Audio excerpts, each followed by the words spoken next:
Bab 166, sukai semua yang dikirim suamiku, tukarkan puluhan ribu poin atribut dengan ramuan. Jangan panik, jangan panik. Ada pesan lagi. Gu Zan, sambil menenangkan Gu Kuang, merasakan token geokomunikasi bergetar sedikit dan bergegas mengeluarkannya untuk memeriksa. Tuan muda menderita luka kulit yang dangkal, tidak serius. Kelas 9 telah melarikan diri, kelas 8 telah terbunuh. Melihat isinya, Gu Zan pun menghela napas lega. Kemudian dia langsung melemparkan token geokomunikasi kepada Gu Kuang yang sedang berteriak-teriak ingin pergi ke gunung belakang untuk menemui leluhur. Lihat sendiri, Changge baik-baik saja, hanya ada beberapa luka di kulit. Selain itu, aku sudah mengirim 2 tetua untuk mencari dukungan. Ditambah lagi, dengan adanya perlindungan dari pendahulu alam pemusnahan itu, tidak akan ada masalah yang tidak terduga. Tunggu saja di rumah dengan tenang. Melihat emosinya telah stabil, Gu Zan berbicara dengan nada yang lebih santai.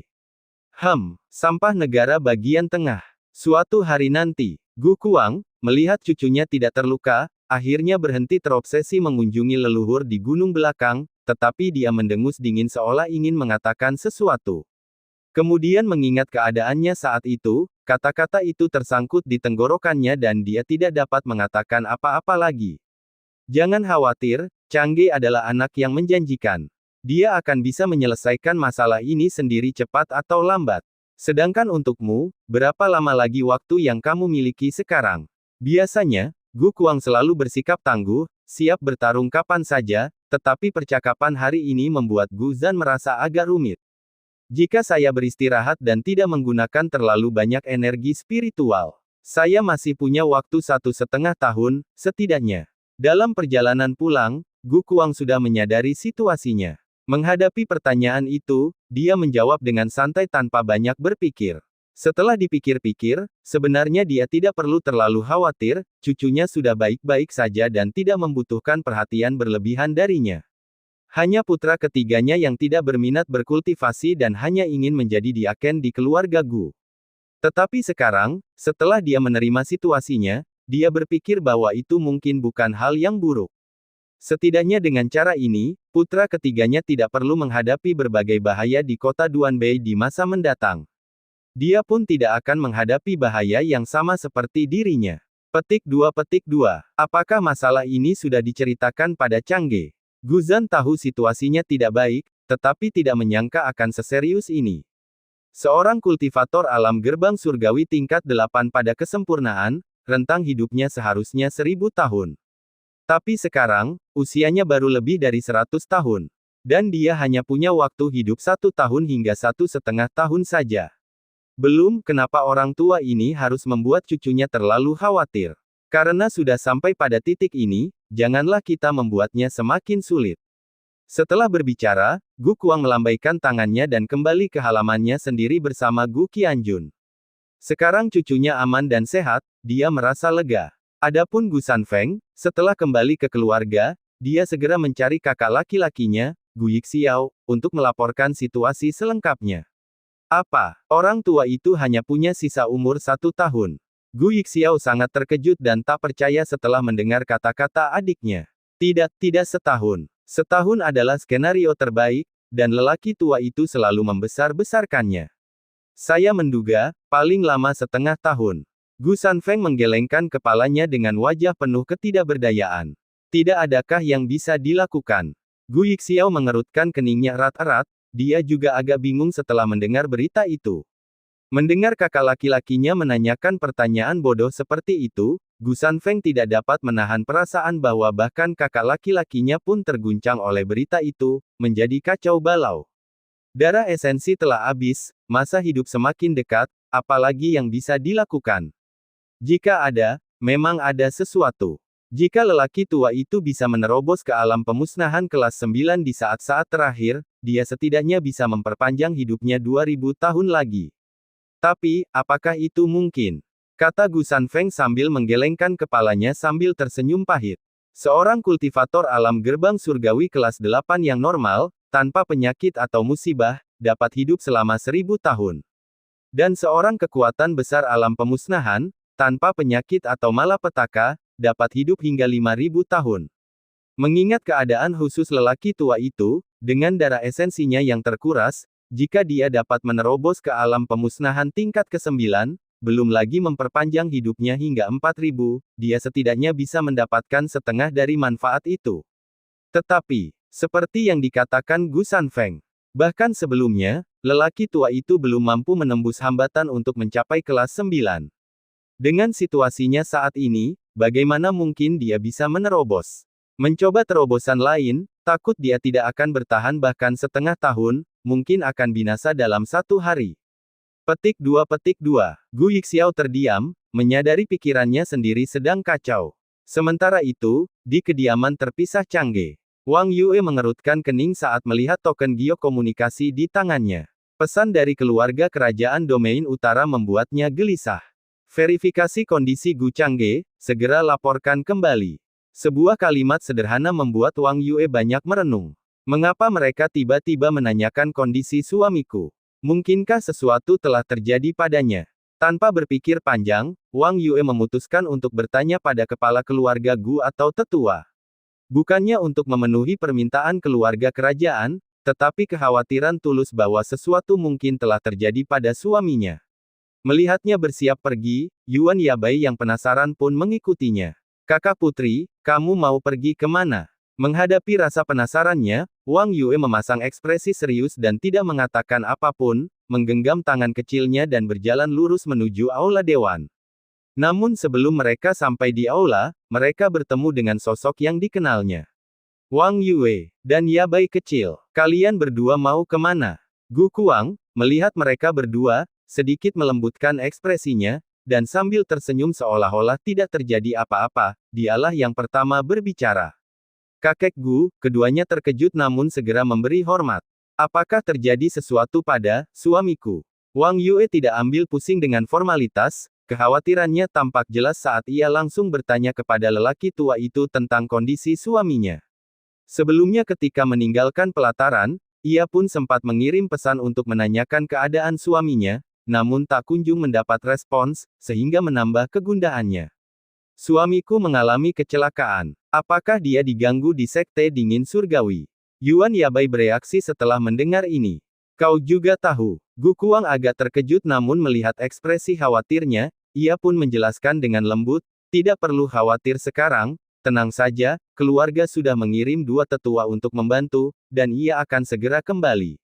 Merasa tenang setelah mendengar kata-kata guru tua itu, Wang Yue akhirnya merasa tenang. Yuan Yabai juga menyingkirkan gigi harimau kecilnya, merasa lega bahwa tuan suami tidak diganggu. Bagaimana penampilanmu? Tepat saat dia mendapat jawabannya dan hendak pergi, dia mengerutkan kening, agak bingung, dan menatap tuan tua itu. Tidak apa-apa, aku baik-baik saja. Kembalilah, dan ketika cucumu kembali, datanglah dan kunjungi halaman rumahku lebih sering. Ah, aku selalu berada di kota Duanbei, hampir tidak pernah tinggal di rumah, kali ini cukup memuaskan. Gu Kuang terkekeh, melambaikan tangannya, dan terus berjalan bersama Gu Qianjun. Gu Qianjun dengan ekspresi rumit memberi hormat kepada kedua nona muda itu dan kemudian mengikuti tuan tua itu ke halamannya. Ketika Wang Yue kembali, dia baru saja menerima balasan dari tuan suami. Baiklah, jika keluarga kekaisaran bertanya, jawab saja dengan jujur. Dengan tanggapan dari suaminya, dia dan Yuan Yabai benar-benar menenangkan pikiran mereka. Mengikuti instruksi suaminya, dia juga menyampaikan pesan tersebut kepada keluarga kekaisaran. Adapun Gu Kuang, yang kembali ke halaman, dia duduk di paviliun. Dia mengambil labu anggur di pinggangnya, berniat meneguknya banyak-banyak untuk menghilangkan rasa frustrasinya yang terpendam. Akan tetapi, setelah membuka sumbatnya, dia berhenti sejenak. Sekarang, dia memilih untuk tidak menggunakan energi spiritual jika tidak diperlukan, karena memurnikan anggur spiritual akan memerlukan pengaktifannya. Setelah memikirkannya, dia meletakkan labu anggur itu. Dia berkata pada Gu Qianjun, siapkan sepoci teh.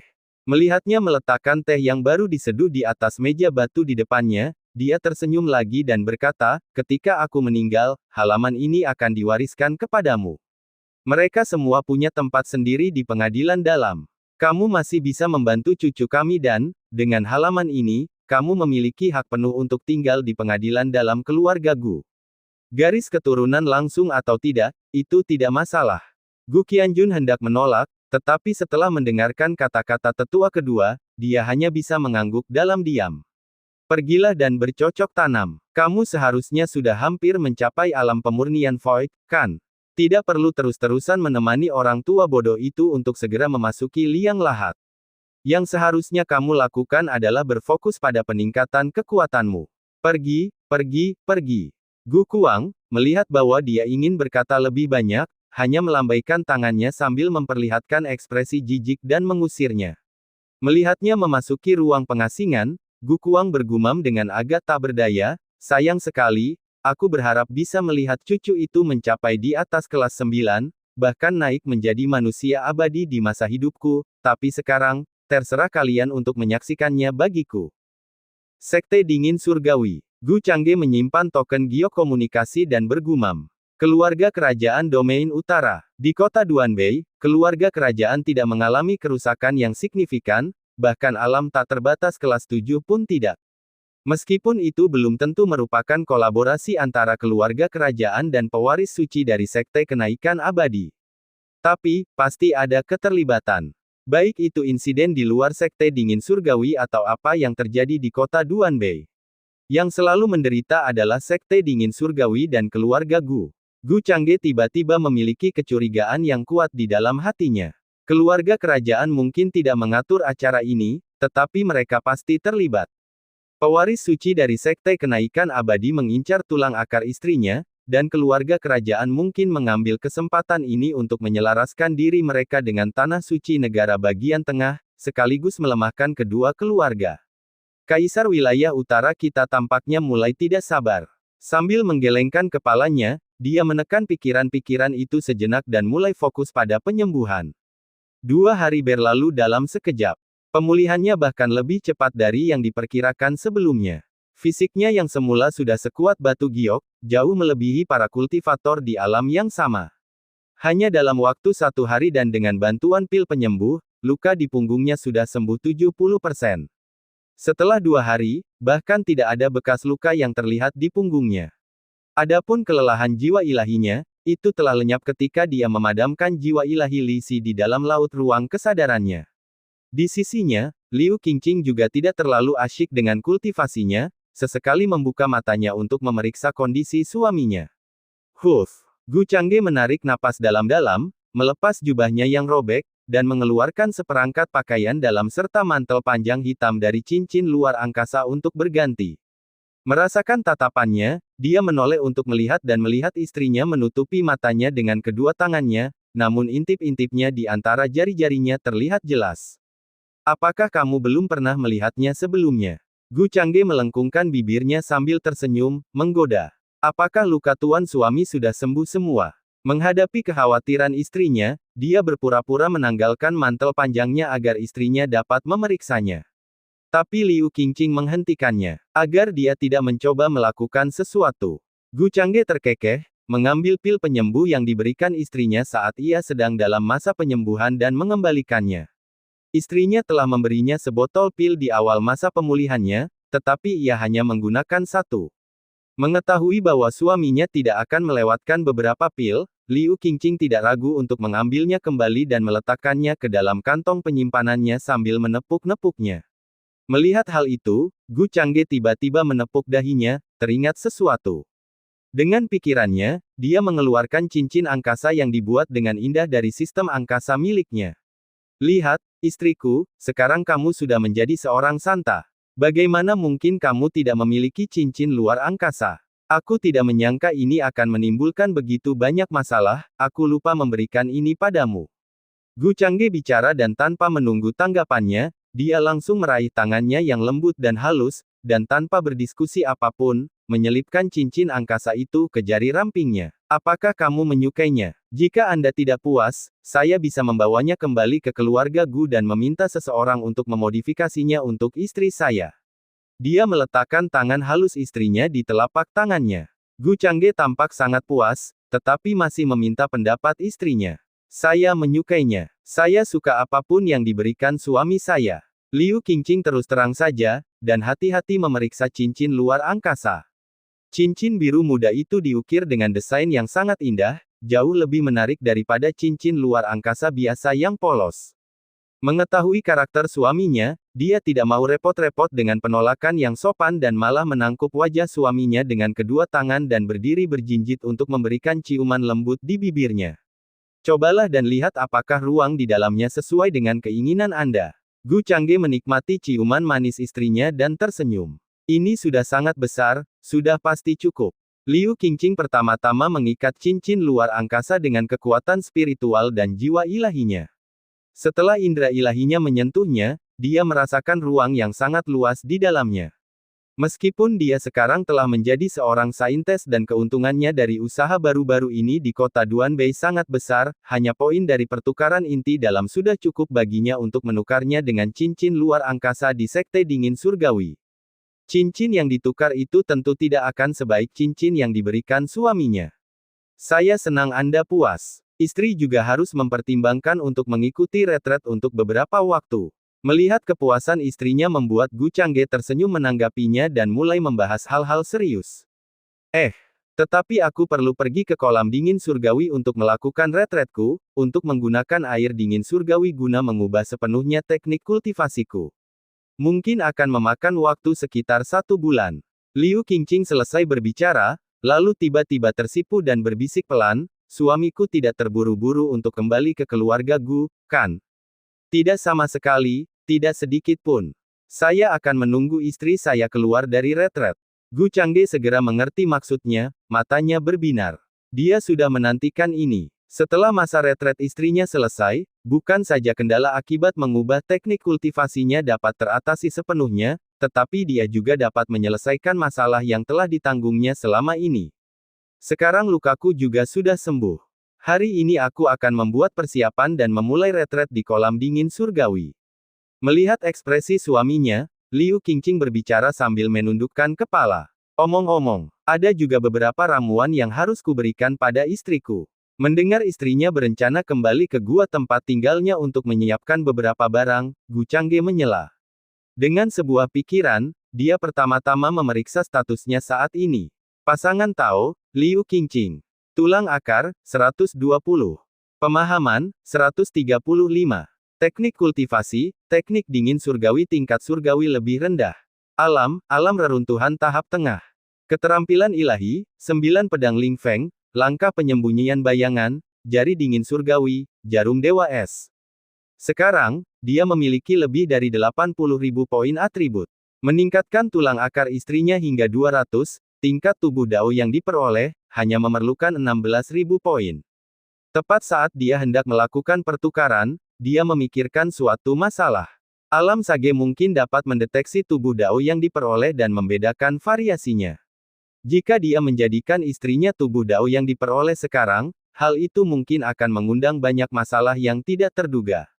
Setelah pertimbangan yang cermat, dia diam-diam memilih untuk bertukar pikiran.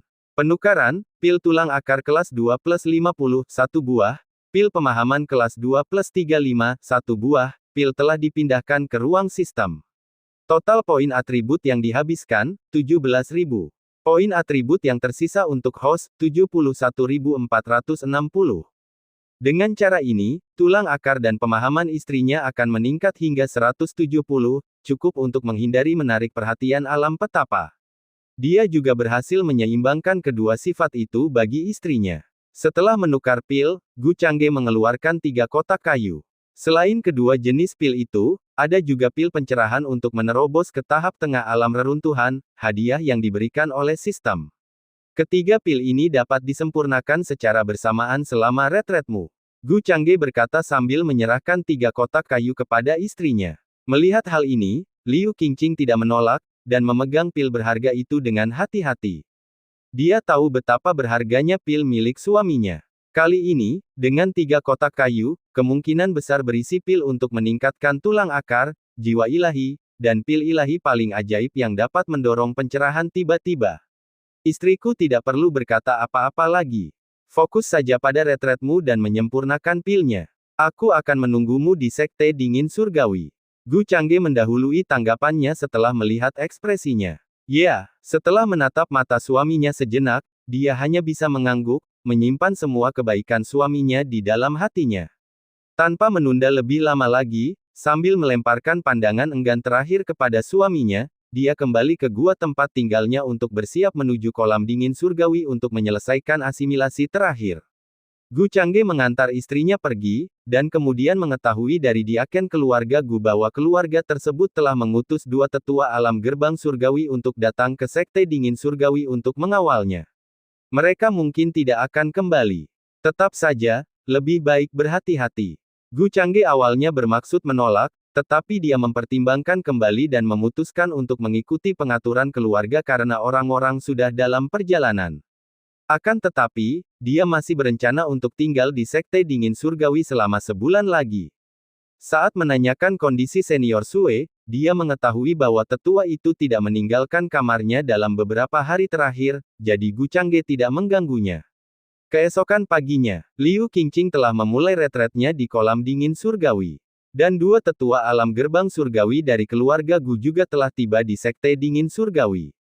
Disambut oleh pendeta Tao Wansan di aula dewan, mereka saling berbasa-basi, dan mengetahui situasi terkini melalui dia. Semua orang terkejut hingga tidak bisa berkata apa-apa, merasakan gelombang ketakutan. Pesan yang dikirim kembali ke keluarga tersebut tidak merinci kejadian tersebut, hanya menyebutkan bahwa Tuan Muda telah menjadi sasaran pembunuhan oleh kekuatan besar tingkat 9 namun muncul tanpa cedera. Semua orang berasumsi bahwa senior Sue lah yang menemani Tuan Muda yang mengurus masalah itu. Ternyata setelah senior Sue terpancing pergi, Tuan Muda berhasil lolos dari kejaran pembunuh alam pemusnahan tingkat 9 dengan kekuatannya sendiri. Bab 167, waktunya orang tua sudah dekat. Kalau begitu, masuklah ke kelas 9. Dalam perjalanan menuju tempat tinggal sementara Tuan Muda, dua tetua keluarga Gu dari alam gerbang surgawi bergumam tanpa henti, meskipun Changge telah menerobos ke alam reruntuhan kelas 5, sungguh tidak masuk akal bahwa dia telah lolos dari musuh alam pemusnahan kelas 9 berkali-kali. Bukankah itu benar? Jika kamu atau aku yang menghadapi seseorang dari alam pemusnahan, aku ragu kita bisa lolos hanya dengan luka ringan, kan? Kecuali kita punya teknik rahasia seperti Elder Tu untuk membakar darah esensi kita demi kekuatan ekstra. Ah, jangan bahas ini lagi. Ayo cepat bawa Changge pulang. Setiap kali nama Diakon Kuang muncul, mereka tak dapat menahan diri untuk tidak mendesah dan mempercepat langkah. Segera, mereka dipimpin ke istana sementara oleh seorang diakon dari sekte dingin surgawi. Setelah diakon pergi, kedatangan keduanya tentu saja menarik perhatian diakon keluarga Gu lainnya. Salam untuk tetua ketiga, tetua kelima. Beberapa diaken keluarga Gu memberi hormat kepada mereka. Bagaimana kabar Tuan Muda? Sebelum diakon manapun dapat menjawab pertanyaan para tetua, Gu Changge keluar. Terima kasih atas perhatian kalian. Para tetua Changge baik-baik saja. Saat berbicara, Gu Changge membungkuk sedikit kepada kedua pria itu. Melihat bahwa dia memang tidak memiliki masalah, kedua tetua itu akhirnya merasa lega, dan membungkuk hormat, Tuan Muda. Lalu mereka mengundang kedua pria itu ke aula. Namun, mereka berdua tidak duduk, malah langsung berkata, Tuan Muda, mohon bersiap untuk kembali ke keluarga secepatnya. Orang-orang jahat sudah melarikan diri, dan seharusnya tidak ada masalah dalam jangka pendek. Gu Changge mengira itu adalah keluarga yang mengkhawatirkan dirinya menghadapi bahaya lagi dan melambaikan tangannya. Bukan itu. Ah, kalian semua keluar dulu. Penatua ketiga memberi isyarat agar semua diaken pergi. Melihat hal itu, kerutan di dahi Gu Changge semakin dalam, firasat buruk mulai merayapi dirinya. Mungkinkah ini tentang cedera kepala keluarga? Namun, saat menerima pesan itu, dia juga menghubungi Gu Qianjun dan paman ketiganya. Mereka berdua mengatakan bahwa kepala keluarga baik-baik saja, jadi dia tidak terlalu memikirkannya. Meskipun tetua dua tidak menginginkannya dikatakan, kamu harus segera kembali, situasinya tidak baik. Kedua tetua itu saling berpandangan, telah memutuskan apa yang harus dilakukan dalam perjalanan mereka ke sini. Elder Tu keras kepala dan bersikeras untuk menanganinya sendiri, tidak mengizinkan mereka memberi tahu. Namun, dapatkah hal seperti itu disembunyikan? Hal itu bisa saja disembunyikan untuk sementara waktu, tetapi Tuan Muda akan mengetahuinya cepat atau lambat. Mengapa tidak memanfaatkan waktu yang ada dan memberi tahu Tuan Muda sebelumnya? Tolong jelaskan lebih lanjut, kedua tetua. Mendengar kondisi kepala keluarga itu mengerikan, Gu Changge berdiri dan mengerutkan kening. Ketika kedua tetua menjelaskan semuanya secara rinci, alis Gu Changge yang berkerut semakin mengencang. Darah esensi telah habis, masa hidup hampir berakhir. Bagaimana mungkin masalah serius seperti itu tidak dikomunikasikan kepadaku? Mendengar ucapannya, mereka berdua hanya bisa tersenyum kecut, itu semua adalah perbuatan tetua kedua. Dia tidak ingin kita mengatakan apapun, dan bahkan kedatangan kita ke sini diatur oleh kepala keluarga. Tetua kedua secara khusus memerintahkan kita untuk tidak mengatakan yang sebenarnya, atau mengganggu urusanmu. Gu Changge berhenti sejenak. Memang dengan sifat keras kepala-kepala keluarga, tidak mengherankan dia akan melakukan hal seperti itu. Paman ketiga dan Gu Qianjun pasti telah mengatakan kepadanya bahwa semuanya baik-baik saja karena kepala keluarga menginginkannya seperti itu. Brengsek, dia tak dapat menahan diri untuk mengumpat dalam hati. Dia mengira bahwa Sekte Dingin Surgawi telah menderita kerugian paling besar, dan keluarga Gu-nya sendiri hanya sedikit terpengaruh. Tetapi sekarang, tampaknya dia telah membiarkan Li Si lolos begitu saja dengan membiarkannya mati begitu saja. Beritahukan pada yang lain, kami akan segera kembali ke keluarga Gu. Setelah berbicara dengan kedua tetua, Gu Changge berencana memanggil senior Sue. Namun, percakapan ini tentu saja tidak luput dari perhatian si buta tua. Sebelum dia sempat mencapai pintu untuk memanggilnya, si buta tua sudah mendorong pintu hingga terbuka. Tuan muda, saya sudah mendengar semuanya, tidak perlu kata-kata lagi. Dia membungkuk kepada tuan muda, yang wajahnya tampak agak tidak sehat.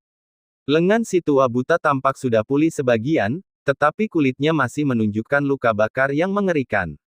Ayo pulang. Pada saat ini, Gu Changge tidak lagi menunda. Dia bahkan tidak peduli dengan apa yang telah dia janjikan kepada istrinya sebelumnya, malam pernikahan bisa menunggu, tetapi situasi kepala keluarga sedang kritis.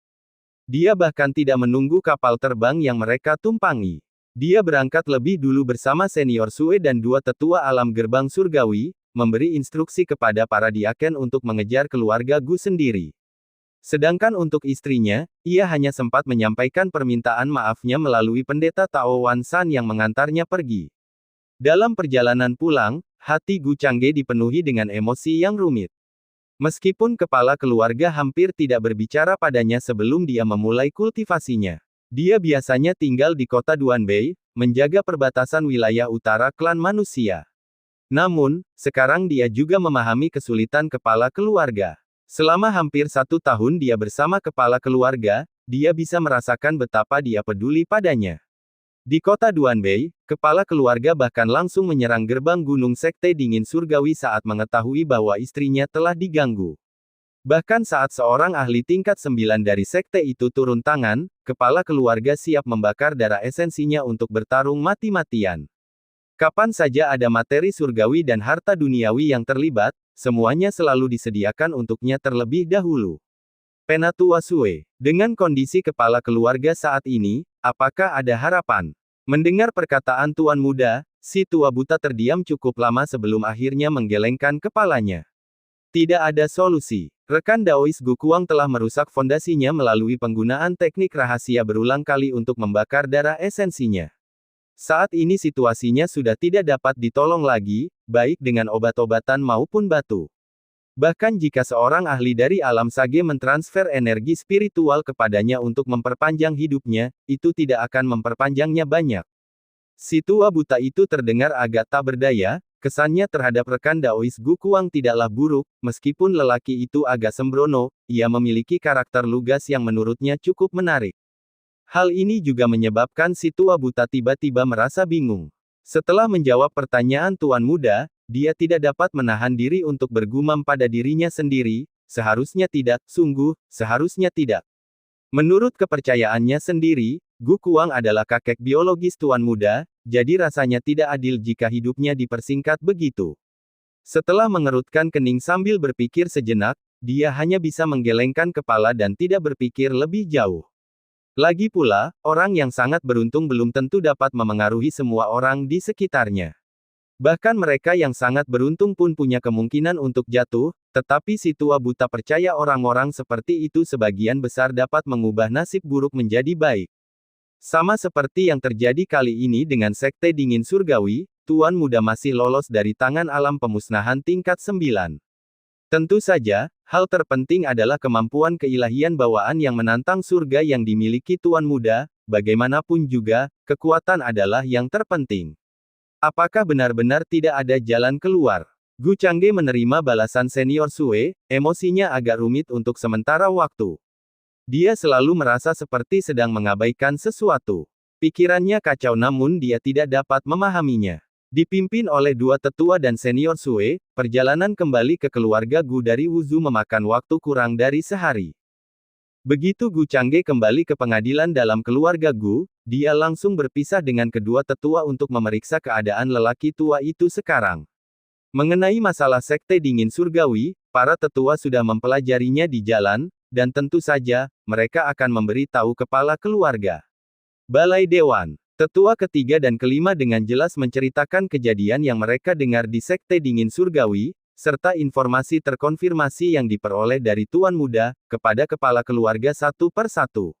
Bahkan rencana yang disusun oleh pewaris suci Sekte Matahari Hijau tentu saja disertakan. Mengenai masalah ini, meskipun Sekte Matahari Hijau telah kehilangan pewaris suci, keluarga Gu tidak akan melepaskannya begitu saja. Bagaimanapun, pewaris suci mereka tewas saat mencoba bersekongkol melawan Tuan Muda mereka, dan kematiannya tidak dikasihani, tetapi Sekte Matahari Hijau harus memberikan penjelasan. Setelah mendengarkan kedua tetua itu, Gu Zan sangat terkejut hingga dia berdiri dari tempat duduknya. Apakah kamu mengatakan yang sebenarnya? Changge lolos dari tangan alam pemusnahan kelas 9 beberapa kali. Dan bahkan tidak terluka meski ada serangan balik pada jiwa sucinya oleh alam gerbang surgawi tingkat 8 saat menjelang kematian. Gu Zan berseru kaget, dan itu tidak mengherankan, terutama karena kedua kejadian ini terdengar sangat mustahil. Adapun Changge yang menerobos ke alam reruntuhan dan bahkan membunuh seorang pewaris suci alam reruntuhan tingkat menengah dari Sekte Matahari Hijau dalam satu serangan, dia langsung memilih untuk mengabaikan hal itu. Dibandingkan dengan kedua kejadian ini, membunuh seorang pewaris suci alam reruntuhan tingkat menengah dalam satu serangan sepertinya tidak layak disebut. Tidak seharusnya ada kesalahan. Tuan Muda sudah mengonfirmasinya secara pribadi. Dia mengatakan bahwa dengan mengandalkan kemampuan ilahi bawaannya, dia nyaris berhasil mengelak 3 kali. Namun pada akhirnya, itu hampir menjadi bencana. Untungnya, senior Sue turun tangan untuk menyelamatkan dan menyerap semua keterampilan ilahi ke dalam tubuhnya. Kedua tetua itu juga penuh emosi. Kemampuan ilahi bawaan. Gu Zan terdiam, seolah-olah dia pernah melihat beberapa catatan tentangnya di arsip keluarga, tetapi dia tidak terlalu memperhatikannya. Setelah memahami situasinya, ia mengundurkan diri dari kedua tetua. Indra ketuhanannya menyapu seluruh pelataran dalam keluarga Gu dan mendapati bahwa Gu Changge sudah pergi ke kediaman terpisah Gu Kuang, dia hanya bisa menggelengkan kepalanya tak berdaya. Dia berharap anak itu tidak akan mengalami pukulan apapun yang akan memengaruhi pola pikir kultivasinya. Tetapi saat ini, keluarga Gu juga tidak mempunyai solusi, bahkan leluhurnya tidak dapat menyelamatkan Gu Kuang. Setelah menarik kembali akal sehatnya, dia mengeluarkan token giok komunikasi dan mulai menghubungi beberapa kekuatan yang dekat dengan keluarga Gu di domain timur. Keluarga Gu benar-benar tidak bisa ikut campur dalam urusan tanah suci negara bagian tengah. Namun bagi Sekte Matahari Hijau, keluarga Gu tidak takut. Di sisi lain, Gu Changge berdiri di luar halaman lelaki tua itu tetapi ragu-ragu untuk mengetuk pintu. Ekspresinya agak rumit. Dia telah kembali, tapi apa gunanya? Apakah hanya untuk menghibur orang tua itu dengan beberapa kata? Sambil memikirkan hal itu, dia hendak berbalik dan menuju ke gunung belakang untuk menemui leluhur terlebih dahulu, mungkin saja ada jalan. Dan si tua buta, setelah kembali ke keluarga Gu, meninggalkan pesan yang mengatakan Tuan Muda bisa memanggilnya kapan saja jika diperlukan, dan langsung kembali ke halaman kecil di kaki gunung belakang tanpa menemaninya. Sebelum Gu Changge bisa pergi, pintu halaman terbuka dengan energi spiritual. Suara lelaki tua itu terdengar, "Mengapa kamu kembali secepat ini? Berdiri di luar tanpa bersuara, masuklah." Mendengar ini, Gu Changge hanya bisa mengusap wajahnya dengan tangan dan kemudian berjalan memasuki halaman sambil tersenyum tipis. Kakek, melihat ke arah lelaki tua yang duduk di paviliun. Mereka baru berpisah kurang dari sebulan, namun rambutnya telah memutih sepenuhnya, dan meskipun ia sengaja memancarkan aura alam gerbang surgawi tingkat 8, auranya tampak agak hampa. Gu Changge tahu bahwa lelaki tua itu berusaha untuk tidak terlalu membuatnya khawatir dan sengaja memasang wajah tegar. Kembali adalah hal yang baik. Bagus sekali. Kau sekarang berada di alam reruntuhan. Kalau saja aku punya kecepatan terobosan sepertimu di masa mudaku, aku khawatir aku sudah melampaui alam kelas 9 sekarang. Gu Kuang memberi isyarat kepada cucunya untuk datang dan duduk, dan matanya penuh kepuasan saat memandangnya. Awalnya, kembali ke keluarga Gu, suasana hatinya tentu tidak akan baik. Tetapi melihat cucunya, dia merasa semuanya baik-baik saja. Tanpa dia pun tak masalah, cucunya sudah beranjak dewasa, dan dengan laju pertumbuhannya, dia tak perlu lagi melindunginya dari badai. Dia akan segera menjadi sosok yang mampu berdiri sendiri. Gu Changge duduk berhadapan dengan lelaki tua itu, menuangkan secangkir teh untuknya, lalu terdiam. Setelah terdiam sejenak, Gu Kuang menghela napas, orang-orang tua ini masih tidak bisa tutup mulut. Awalnya aku tidak ingin kau terburu-buru pulang, lagi pula aku tidak akan mati besok. Benar-benar, orang-orang meninggal dan burung-burung terbang tinggi ke langit, itu bukan masalah besar, kan, cucu? Melihat cucunya dalam keadaan seperti itu, tidak sulit bagi Gu Kuang untuk menebak bahwa dia sudah tahu tentang kondisinya sendiri. Meski begitu, dia tetap tertawa dan berkata, meski tahu hari-harinya sudah dihitung, ia mulai menghibur cucunya. Dia takut kondisinya akan memengaruhi pola pikir cucunya dan merusak kultivasinya. Apakah benar-benar tidak ada cara sama sekali? Gu Changge tersenyum pahit dan bertanya dengan agak enggan. Ada, bagaimana mungkin tidak? Pagi ini, si tua ketiga yang mengecewakan itu masih bercerita padaku kalau dia sudah memikirkan sebuah cara untuk membantu kita menerobos ke alam pemusnahan tingkat ke-9, yang akan menambah 2000 tahun lagi dalam rentang hidup kita, dan darah esensi kita akan diisi ulang setelah terobosan tersebut. Haha, mungkin kita bisa mencobanya pada akhirnya, kan? Pokoknya, aku sudah melihat cucu tertuaku, dan tidak ada lagi yang perlu disesali. Gu Kuang mengatakan ini dengan santai sebagai candaan. Terobosan tentu saja mustahil. Sekalipun dia tidak membakar darah esensinya secara gegabah sebelumnya, dia tidak memiliki kemampuan untuk menerobos alam pemusnahan. Belum lagi saat ini, mencoba melakukan terobosan sama saja dengan mengundang kematian. Akan tetapi kata-katanya bagaikan palu yang mengguncang Gu Changge hingga terbangun. Matanya berbinar. Ya, bukankah ini hanya masalah menerobos ke alam pemusnahan kelas 9? Baik darah esensi maupun umur tidak akan menjadi masalah lagi. Bagaimana mungkin aku tidak memikirkan sesuatu yang begitu sederhana? Saat itulah Gu Changge baru menyadari bahwa dalam kepanikannya, dia telah disesatkan. Semua orang berkata itu tidak mungkin, tidak ada harapan. Dia hanya bisa pasrah pada kematian. Bahkan senior Sue dari alam pemusnahan kelas 9 juga mengatakan hal yang sama, membuatnya mempercayainya. Tetapi kata-kata lelaki tua itu membuatnya sadar. Mungkin semuanya belum hilang. Mengapa tidak naik ke kelas 9 saja? Anak baik, jangan terlalu dipikirkan. Kami sudah menerimanya, jadi mengapa Anda tidak bisa? Mendengar cucu tertuanya mengatakan hal ini membuat Gu Kuang terkejut. Dia hanya mengatakannya sambil lalu, dengan maksud bercanda untuk menenangkan suasana hati cucunya. Tetapi mengapa cucunya menanggapinya dengan serius? Bukan karena ia takut mencoba menerobos akan mempercepat kematian, tetapi karena hal itu tidak mungkin. Jika ia bisa menerobos, ia pasti sudah melakukannya sejak lama. Gu Kuang tidak ingin cucunya melakukan hal bodoh hanya karena satu komentarnya. Tidak. Tunggu sebentar, orang tua. Biarkan aku berpikir. Namun, Gu Changge mengangkat tangannya untuk menyela lelaki tua itu, pikirannya cepat penuh perhitungan. Orang tua itu telah berkultivasi hingga ke alam gerbang surgawi tingkat 8, jadi tulang akarnya pasti bagus. Dia juga pasti telah meminum banyak ramuan dan material surgawi serta harta duniawi untuk meningkatkan tulang akarnya. Setidaknya, nilai tulang akarnya saat ini harus lebih dari 80 tanpa masalah. Pengaruh pil tulang akarnya pada orang lain selain pasangan Taoisnya hanya 1%. Namun tulang akar lelaki tua itu tidak lebih dari 100, dan harga pil tulang akar kelas 1 tidaklah mahal. 20 poin atribut, jika ditingkatkan 100 kali lipat, 2000 poin atribut, bahkan pada efektivitas 1%, dapat meningkatkan nilai tulang akar seorang kultivator di luar pasangan daoisnya sebesar 1 poin. Bahkan jika tulang akar lelaki tua itu saat ini berada pada titik terendah, tepatnya 80. 40.000 poin atribut dapat membantu lelaki tua itu mencapai sekitar 100, dan dengan 20.000 poin atribut lainnya yang ditukar dengan pil tulang akar tingkat 2, itu akan cukup untuk mengangkatnya ke tingkat tubuh roh yang diperoleh. Paling banyak, 60.000 poin atribut dapat membantu lelaki tua itu mencapai tubuh roh yang diperoleh. Setiap kali tulang akar ditingkatkan, secara alami akan meningkatkan energi vital dan darah, termasuk darah esensi. Bahkan jika dia tidak bisa menembus tingkat 9, mencapai tingkat tubuh roh yang diperoleh sudah cukup untuk memperpanjang hidup lelaki tua itu hingga 100 tahun tanpa masalah. Dalam sekejap, pikiran Gu Changge dipenuhi berbagai pikiran.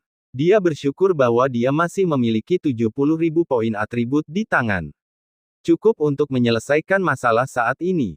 Adapun menghabiskan 50 hingga 60.000 poin atribut untuk mempromosikan lelaki tua itu ke tubuh roh yang diperoleh dan mencoba menerobos ke tingkat ke-9, dia belum mempertimbangkannya, sementara poin atribut ini memang dapat memberikan pengaruh terbesar pada pasangan Taoisnya, dia tidak tega mengabaikan hidup dan mati lelaki tua itu. Jika kamu memiliki tulang akar tubuh roh yang diperoleh, apakah kamu yakin bisa menembus ke tingkat ke-9? Setelah beberapa saat, Gu Changge tiba-tiba mendongak, matanya berbinar tajam, dan bertanya kepada lelaki tua itu dengan serius. Jika aku memiliki tubuh roh yang diperoleh lebih awal, bagaimana mungkin aku bisa terjebak pada kesempurnaan alam gerbang surgawi tingkat 8 selama bertahun-tahun? Aku akan lama. Apa maksudmu dengan menanyakan hal ini? Apa yang sedang kamu rencanakan? Orang tua itu secara naluriah menanggapi pertanyaan cucunya, tetapi kata-katanya terhenti karena dia tiba-tiba membeku, terutama dengan tatapan intens dari cucunya yang membuatnya khawatir, dan dia tidak dapat menahan diri untuk bertanya. Jangan bicara tentang masa lalu, sekarang saja. Jika sekarang kamu memiliki level tubuh roh yang diperoleh dan darah esensimu terisi kembali, apakah kamu akan cukup percaya diri untuk menerobos? Gu Changge bertanya lagi dengan nada serius. Setelah menatap mata cucunya sejenak, Gu Kuang mengangguk, jika darah esensiku dipulihkan, ditambah dengan tubuh roh yang diperoleh, peluang untuk mencoba mencapai kelas 9 akan menjadi sekitar 70%. Mari ikut saya. Setelah mendengar ini, Gu Changge tidak menunggu lebih lama lagi dan segera membawa lelaki tua itu keluar. Kita mau pergi kemana? Cucu tertua, selesaikan apa yang kamu katakan. Gu Kuang, yang tampak bingung, juga bergegas untuk mengejar cucunya, tidak yakin apa yang sedang dia rencanakan. Namun, ia membiarkan cucunya bertindak, lagi pula, apalagi yang perlu ditakutkan. Kultivator Gu Qianjun, setelah mendengar suara tuan muda dan telah menyelesaikan sirkulasi penuh teknik kultivasinya, muncul dari kamarnya. Sebelum dia bisa maju dan memberi penghormatan, dia melihat tuan muda bergegas membawa tetua kedua ke suatu tempat. Tuan muda, Anda mau pergi kemana? Gu Qianjun mengejarnya keluar, sambil bertanya dengan tergesa-gesa. Ke gunung belakang untuk menemukan leluhur, untuk membantu lelaki tua itu menerobos ke kelas 9. Meninggalkan pernyataan itu, Gu Changge langsung menuju gunung belakang. Dia yakin dia bisa meningkatkan tulang akar lelaki tua itu dan mengisi kembali darah esensinya, dan jika leluhur juga memberikan bantuannya, mungkin kali ini bukanlah akhir bagi lelaki tua itu, melainkan kesempatan bagi lelaki tua itu untuk menerobos ke tingkat ke-9, mengubah kematian menjadi kehidupan. Orang tua itu mengikutinya, bingung, tidak percaya akan keberhasilannya mencapai kelas 9, yang seperti dongeng. Namun, ia ingin bertemu dengan leluhur sekali lagi akan memenuhi salah satu keinginannya. Gu Qianjun berdiri terpaku di sana, tidak mengikuti mereka. Belum lagi dia merupakan bagian dari cabang-cabang keluarga Gu, bahkan seorang anggota garis keturunan langsung keluarga Gu, atau seorang tetua, tidak mungkin mencari leluhur di gunung belakang tanpa alasan yang sah. Orang tua itu sudah keluar. Kenapa orang itu terlihat seperti anak nakal? Gu Sanfeng kebetulan datang menemui lelaki tua itu bersama kakak laki-lakinya, karena waktunya sudah sempit, dan mereka juga ingin menghabiskan waktu sebanyak mungkin bersama lelaki tua itu selama periode ini. Itu tuan muda, kata Gu Qianjun agak linglung. Kemana bocah ini akan membawa orang tua itu? Gu Sanfeng berkata dengan kesal, setelah mendengar bahwa itu adalah keponakan buyutnya. Dia bilang, dia membawa penatua kedua untuk menerobos ke kelas 9. Gu Qianjun menjawab dengan ragu, merasa curiga apakah dirinya salah dengar, atau tuan muda sedang berbicara omong kosong. Apa? Gu Yixiao dan Gu Sanfeng tak percaya mendengar jawaban itu, saling menatap dengan tak percaya. 168, pil tulang akar tingkat ketiga, leluhur terkejut. Bajingan kecil itu pasti gila. Situasi dengan tetua sekarang, yang berusaha menerobos ke alam pemusnahan tingkat 9, apa bedanya dengan mencari kematian? Tidak, aku harus menghentikan bocah nekat itu. Dengan mata melotot, Gu Sanfeng tidak bisa lagi duduk diam dan hendak mengejar ke arah gunung belakang. Meskipun menerobos ke kelas 9 memang dapat menyelesaikan semua masalah tetua saat ini. Masalah terbesarnya adalah, ini tidak mungkin. Tunggu sebentar. Gu Yixiao mengerutkan kening dan menghentikannya. Tidak, bocah nekat itu mungkin tidak mengerti, tapi bukankah begitu, kakak? Baru kemarin dikatakan bahwa menerobos kelas 9 dapat menyelesaikan masalah, tetapi pertanyaannya adalah, apakah tetua dapat menanggung cobaan seperti itu? Pria yang berhenti itu masih mencoba melepaskan diri dari genggaman kakaknya. Dia kemudian mendengarkan Gu Yixiao melanjutkan, Changge jelas akan pergi ke gunung belakang untuk mencari jalan dari leluhur. Dengan adanya leluhur di sana, dia tidak akan dibiarkan bertindak sembrono. Setelah selesai, dia berhenti sejenak, lalu melihat ke arah jalan setapak di pegunungan dengan ekspresi yang rumit, dan terlebih lagi, mungkinkah Changge benar-benar punya cara? Jauh. Jika memang ada jalan keluar, leluhur pasti sudah bertindak sejak lama. Lagi pula, sang tetua sudah berada di kesempurnaan alam gerbang surgawi, dan selama bertahun-tahun sang leluhur tidak mampu membantu. Meskipun Gu Sanfeng, setelah mendengar penjelasan itu, tidak lagi bersikeras pergi ke gunung belakang, dia tetap tidak setuju dengan pandangan kakaknya. Tetapi, perubahan itu berbeda. Gu Yixiao, agak tidak percaya diri, masih berkata, tidak mampu berkultivasi selama 18 tahun, namun sekarang dalam waktu kurang dari setahun dia telah menerobos dari seorang manusia ke alam reruntuhan, dan tulang akarnya bahkan melampaui tubuh roh yang diperoleh, mampu lolos dari tangan mereka yang berada di alam pemusnahan kelas 9. Di antara beberapa hal ini, pilih salah satu. Saya tidak akan bertanya apakah Anda pernah melihatnya sebelumnya. Saya hanya akan menanyakan satu hal, apakah Anda pernah mendengarnya? Di seluruh wilayah utara, pernahkah kau mendengar ada orang yang bisa melakukan salah satu dari prestasi ini? Mendengar ini, Gu Sanfeng juga terdiam. Setelah beberapa lama, dia bergumam, aku benar-benar belum pernah mendengarnya, aku bahkan tidak menyadarinya, anak itu sekarang begitu menentang tatanan alam. Jadi, biarkan dia pergi. Sang tetua sendiri tidak keberatan, apa yang membuatmu cemas? Bagaimana jika itu benar-benar berhasil? Gu Yixiao menepuk bahunya dan berbalik untuk pergi. Dibandingkan dengan adiknya, dia jauh lebih tenang. Bagaimana jika benar-benar berhasil? Gu Sanfeng bergumam pada dirinya sendiri, menatap ke arah gunung belakang, harapan juga muncul di dalam hatinya. Percakapan mereka sampai ke telinga Gu Qianjun, yang juga terdiam. Ya, bakat sang guru muda, tak terlihat dan tak terdengar. Belum lagi karena dia belum pernah ada sebelumnya di domain utara, bahkan di negara bagian tengah, seseorang mungkin tidak akan bisa menemukan bakat yang menantang surga seperti Tuan Muda. Mungkin Tuan Muda benar-benar punya cara untuk menyelamatkan tetua kedua. Dan bahkan, seperti yang dikatakan Tuan Muda, untuk membantu tetua kedua menerobos ke alam pemusnahan kelas 9. Tak lama kemudian sang kakek dan cucu tiba di kaki gunung belakang. Si tua buta yang merasakan kedatangan Tuan Muda, mengira Tuan Muda itu akan datang untuk menemuinya dan sudah bersiap untuk membuka pintu untuk menyambutnya. Namun dia melihat mereka berdua langsung mengabaikan halaman kecilnya, menuju ke arah gunung belakang. Menyadari bahwa dirinya terlalu sentimental, si tua buta menggelengkan kepalanya. Akan tetapi, setelah baru saja menyapu dengan indera keilahiannya, dia telah jelas memahami situasi Gu Kuang. Keadaan rekan Daois Gu Kuang bahkan lebih buruk dari yang dipikirkan orang tua ini. Bahkan jika Tuan Muda mencari bantuan dari leluhur keluarga Gu, itu pasti tidak akan ada gunanya. Dia hanya bisa berharap Tuan Muda tidak membiarkan rencana jahatnya memengaruhi keadaan pikirannya. Sayang, si tua buta menggelengkan kepalanya, juga merasa iba terhadap dilema Gu Kuang. Awalnya dia cukup iri pada Gu Kuang karena mempunyai cucu seperti itu. Sekarang dia hanya bisa meratapi ketidakpastian hidup. Tak lama kemudian, sang kakek dan cucu telah berhasil mendaki gunung belakang. Merasa kedatangannya adalah Gu Changge, leluhur di gunung belakang telah membubarkan labirin terlebih dahulu. Jalan mereka tidak terhalang. Dalam perjalanan, Gu Kuang tidak banyak bicara, hanya berpikir jika cucunya tidak mau menyerah, biarkan saja dia berjuang sekali lagi pula, dia sendiri tidak akan kehilangan apapun lagi.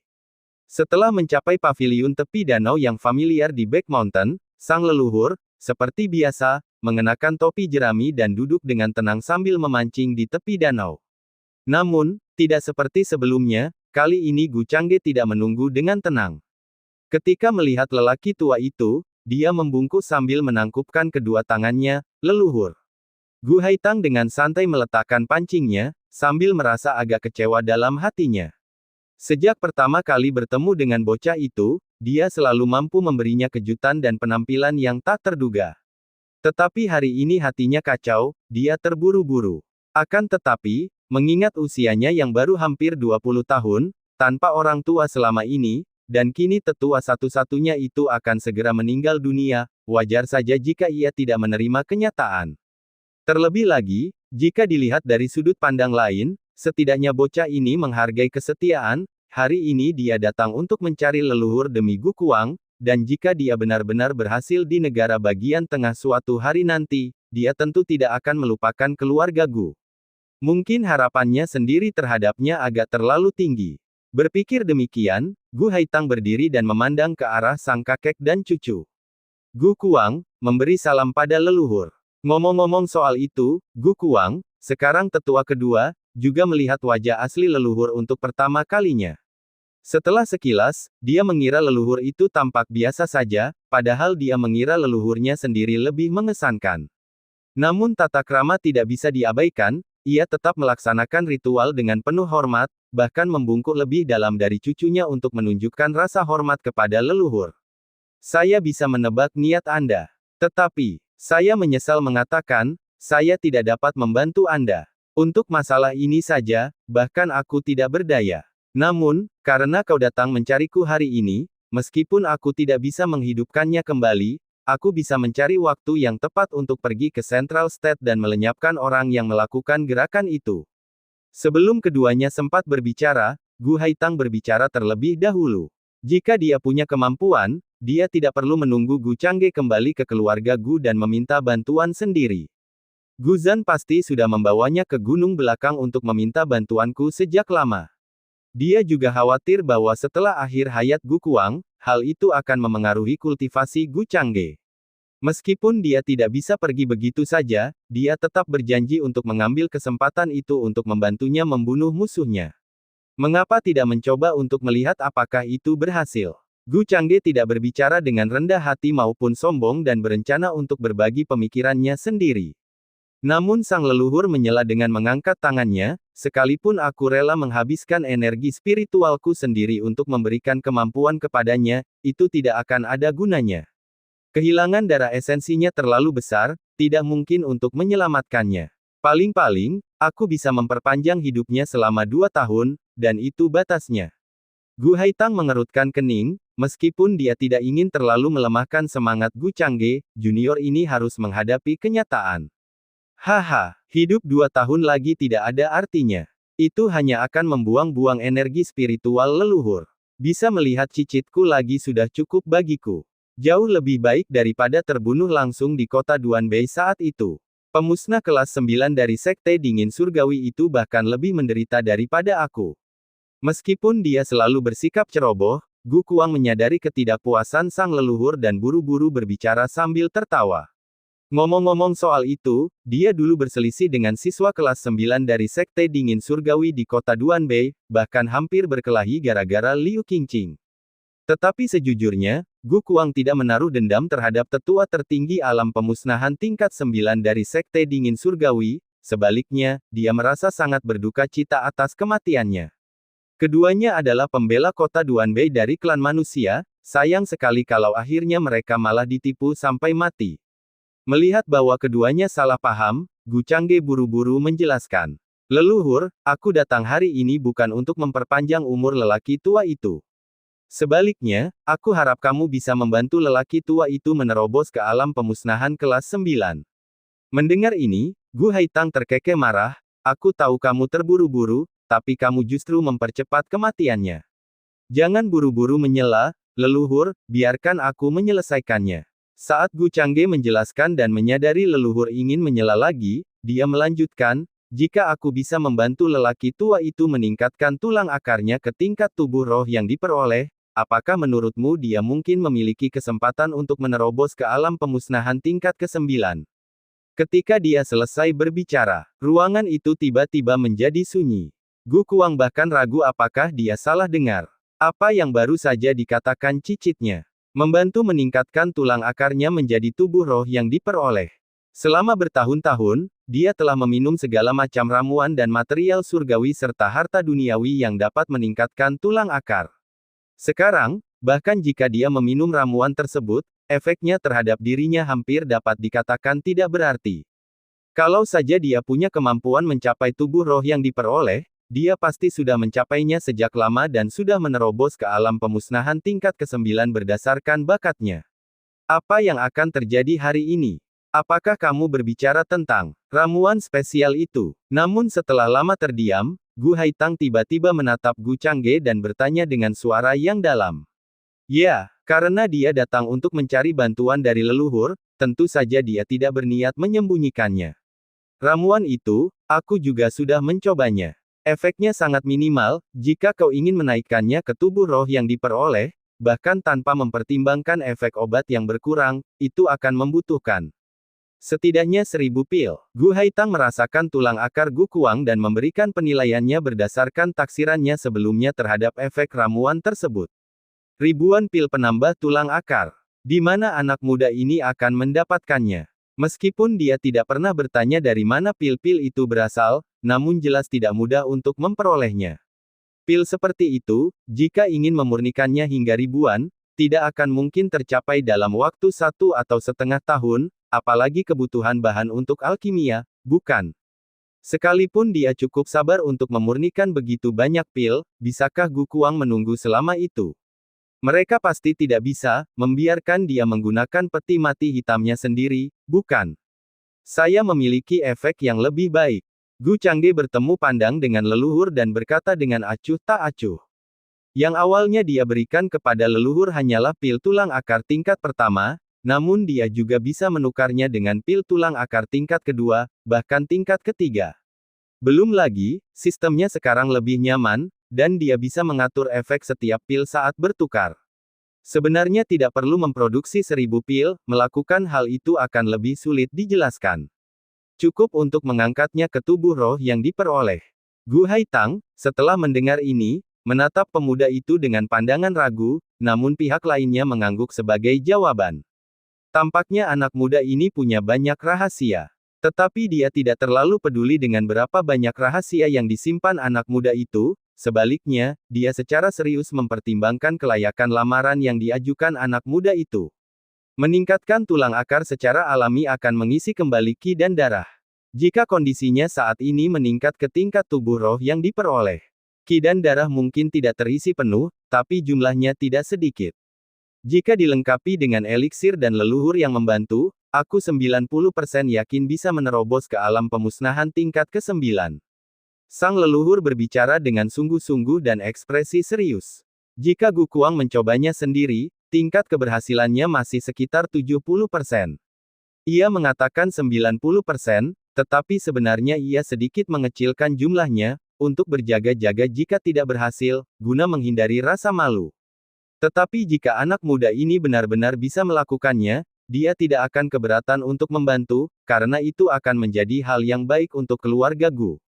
Jika berhasil, dibandingkan dengan kehilangan tetua alam gerbang surgawi kelas 8, mereka malah akan mendapatkan kekuatan besar alam pemusnahan kelas 9 yang harus dilindungi. Saat ini, keluarga Gu hanya memiliki Gu Wanquan sebagai alam pemusnahan tingkat 9 dan dia perlu menjaga kota Duanbei. Dia sebelumnya telah berencana untuk membiarkan Gu Wanquan, seorang pembangkit tenaga listrik kelas 9, pergi ke negara bagian tengah untuk melindungi Gu Changge ketika anak muda itu pergi ke sana, tetapi kota Duanbei masih membutuhkan orang untuk menjaganya. Jika masalah ini berhasil, tidak perlu khawatir lagi. Itu akan menyelesaikan banyak masalah.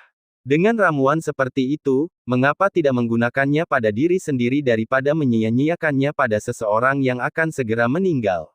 Gu Kuang mengerutkan alisnya erat-erat dan tiba-tiba menuangkan seember air dingin ke rencana itu.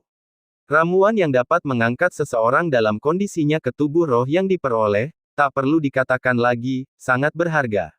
Bahkan leluhur pun kemungkinan besar tidak dapat memproduksinya. Siapakah yang tahu harga dan usaha apa yang harus dibayar oleh cucu kesayangannya? Jika biayanya terlalu tinggi, dia lebih suka hidupnya yang tidak berharga dikubur di keluarga Gu dan tidak menjadi beban bagi cucunya. Jika kamu bisa menerobos ke alam pemusnahan tingkat 9, itu akan sangat membantu anak ini. Itu pasti lebih baik daripada mati.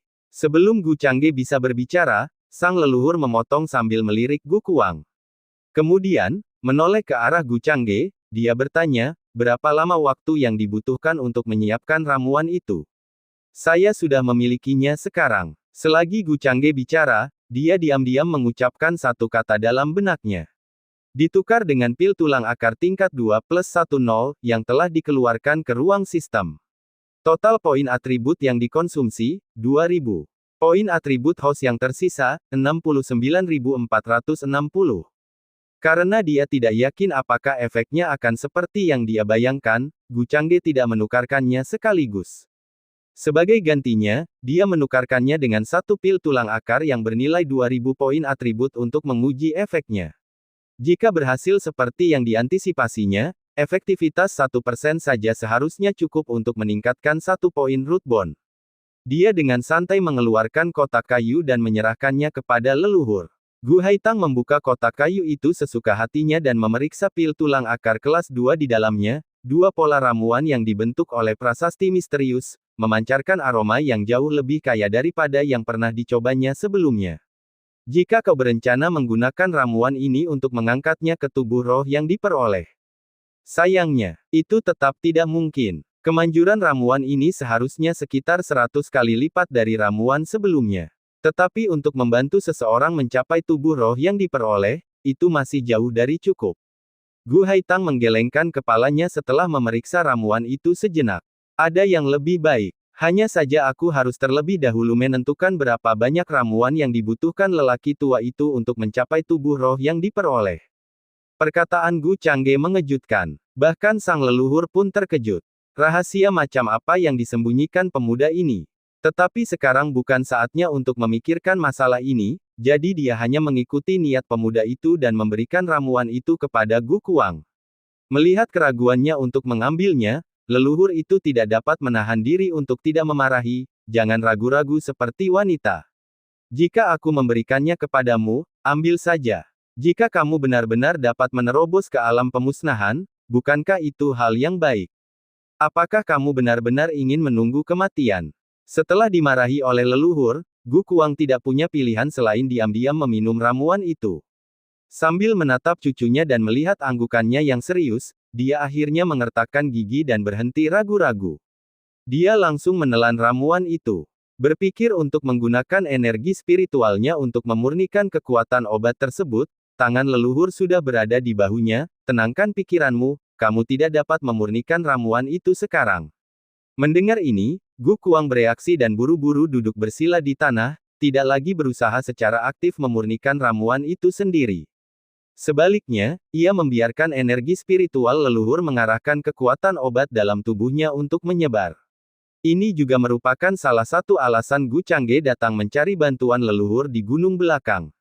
Orang tua itu sekarang dalam kondisi yang menyedihkan, jika dia memberinya ramuan itu secara langsung, dia mungkin tidak akan bisa memurnikannya secara aktif, dan mengonsumsi energi spiritual hanya akan mempercepat kematiannya.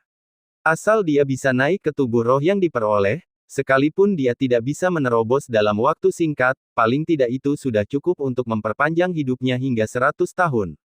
Menerobos adalah hal sekunder, yang paling penting adalah membantunya memurnikan ramuan tersebut. Pil tulang akar yang diproduksi sistem ruang angkasa sudah lebih mudah disempurnakan daripada ramuan biasa.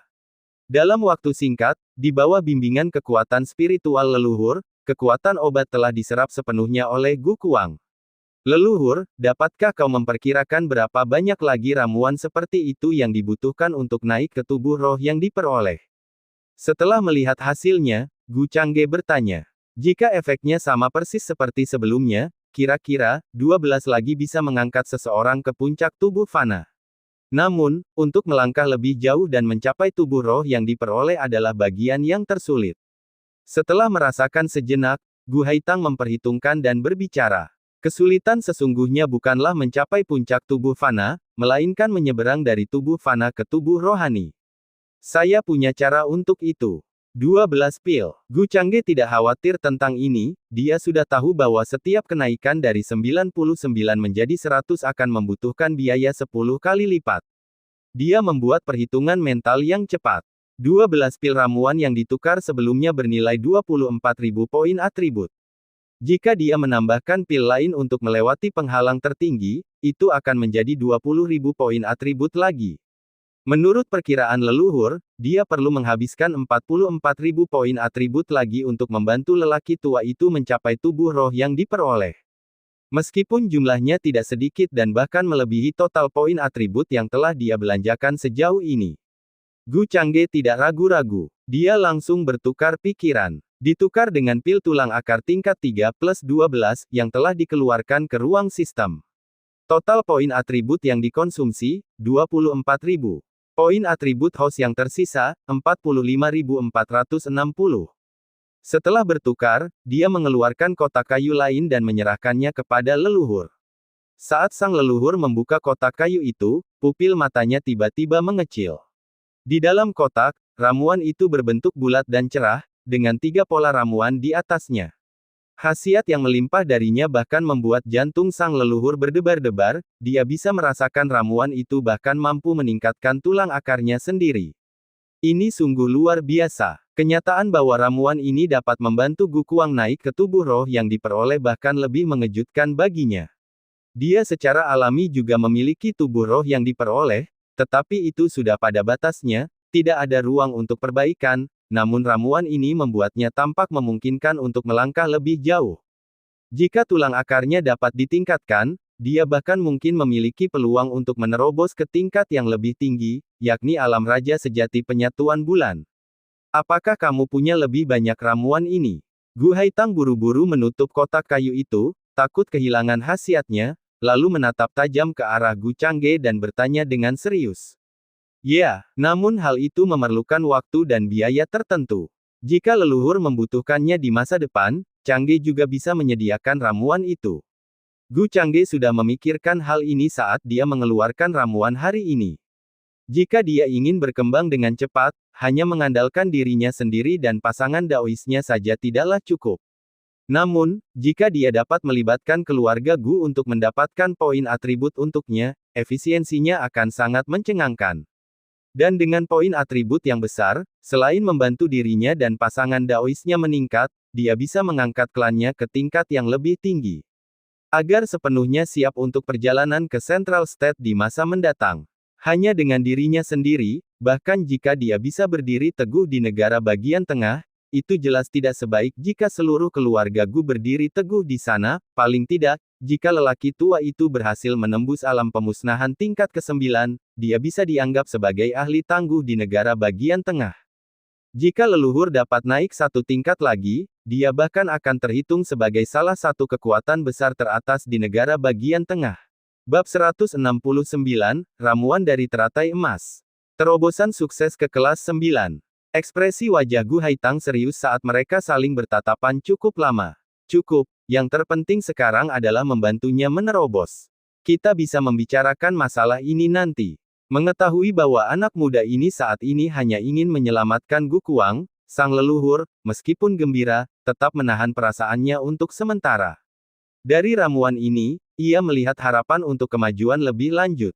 Dia masih memiliki banyak umur tersisa, tidak seperti kedua orang tua di peti mati hitam itu. Jika dia dapat maju lebih jauh, seluruh keluarga Gu akan memiliki modal untuk membangun dirinya di negara bagian tengah.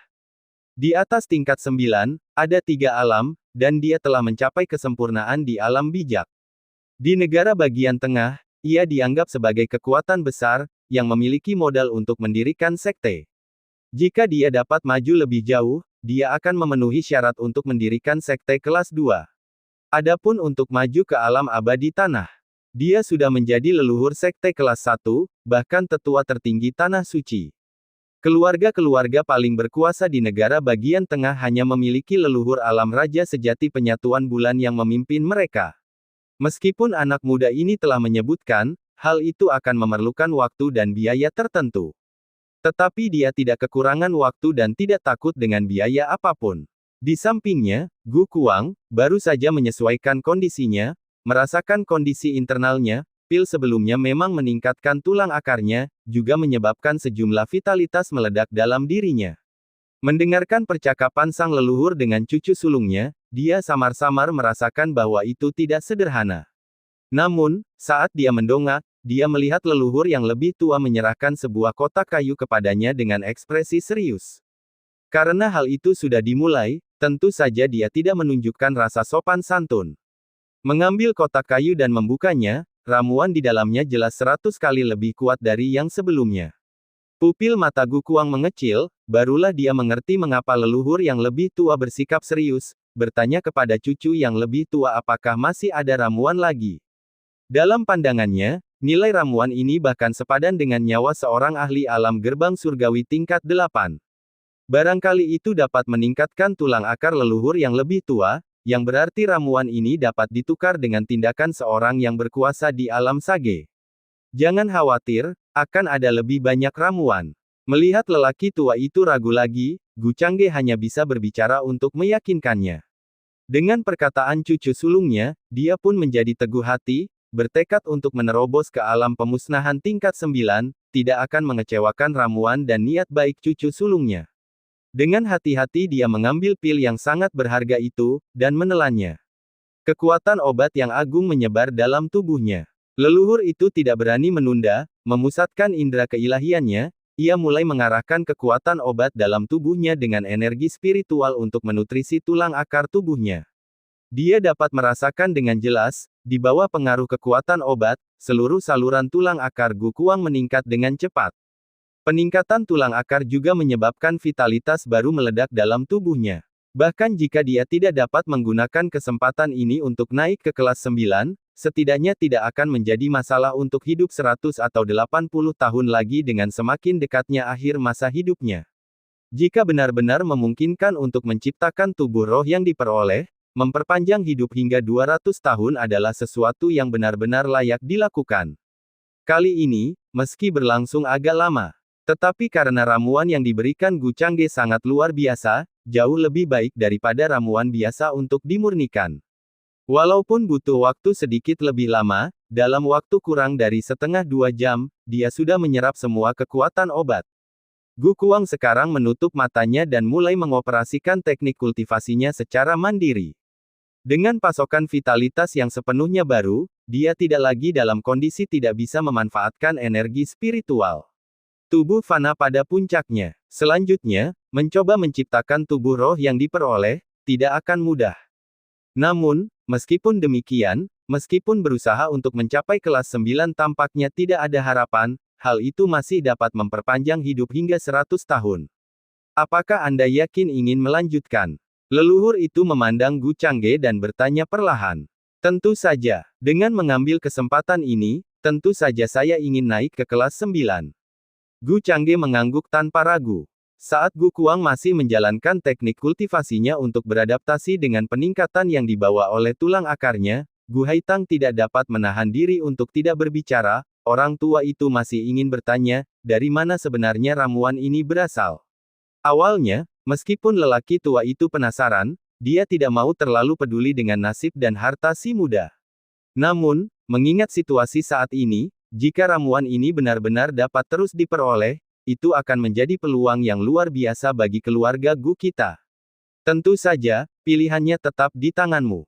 Kalau kamu tidak mau memberitahu, orang tua itu tidak akan bertanya lagi di masa depan. Bahkan jika orang lain dari keluarga Gu ingin bertanya padamu, kamu tetap bisa menyalahkan orang tua itu atas masalah ini.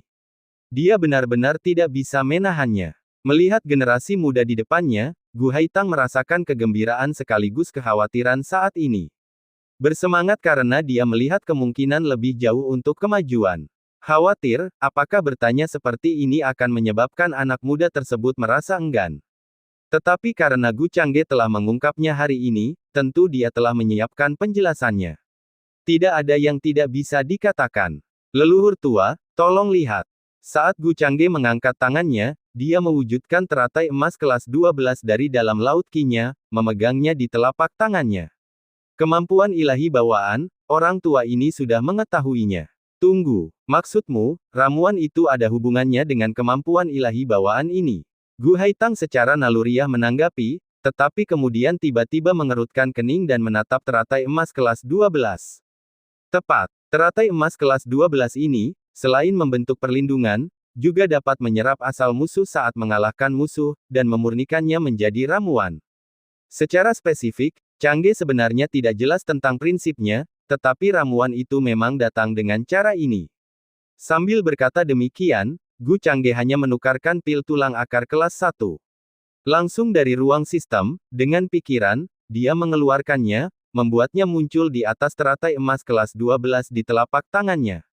Awalnya, mendengarkan dia bercerita tentang hal itu seperti sebuah khayalan, Gu Haitang hanya mempercayai sebagian kecilnya, sebagian besar berpikir bahwa anak muda itu tidak bersedia menjelaskan dengan jelas. Ketika Gu Haitang melihat ramuan yang tiba-tiba muncul di atas teratai emas kelas 12, dia tercengang. Dia tidak merasakan fluktuasi apapun dari harta ajaib luar angkasa. Ramuan itu muncul entah dari mana di atas teratai emas kelas 12.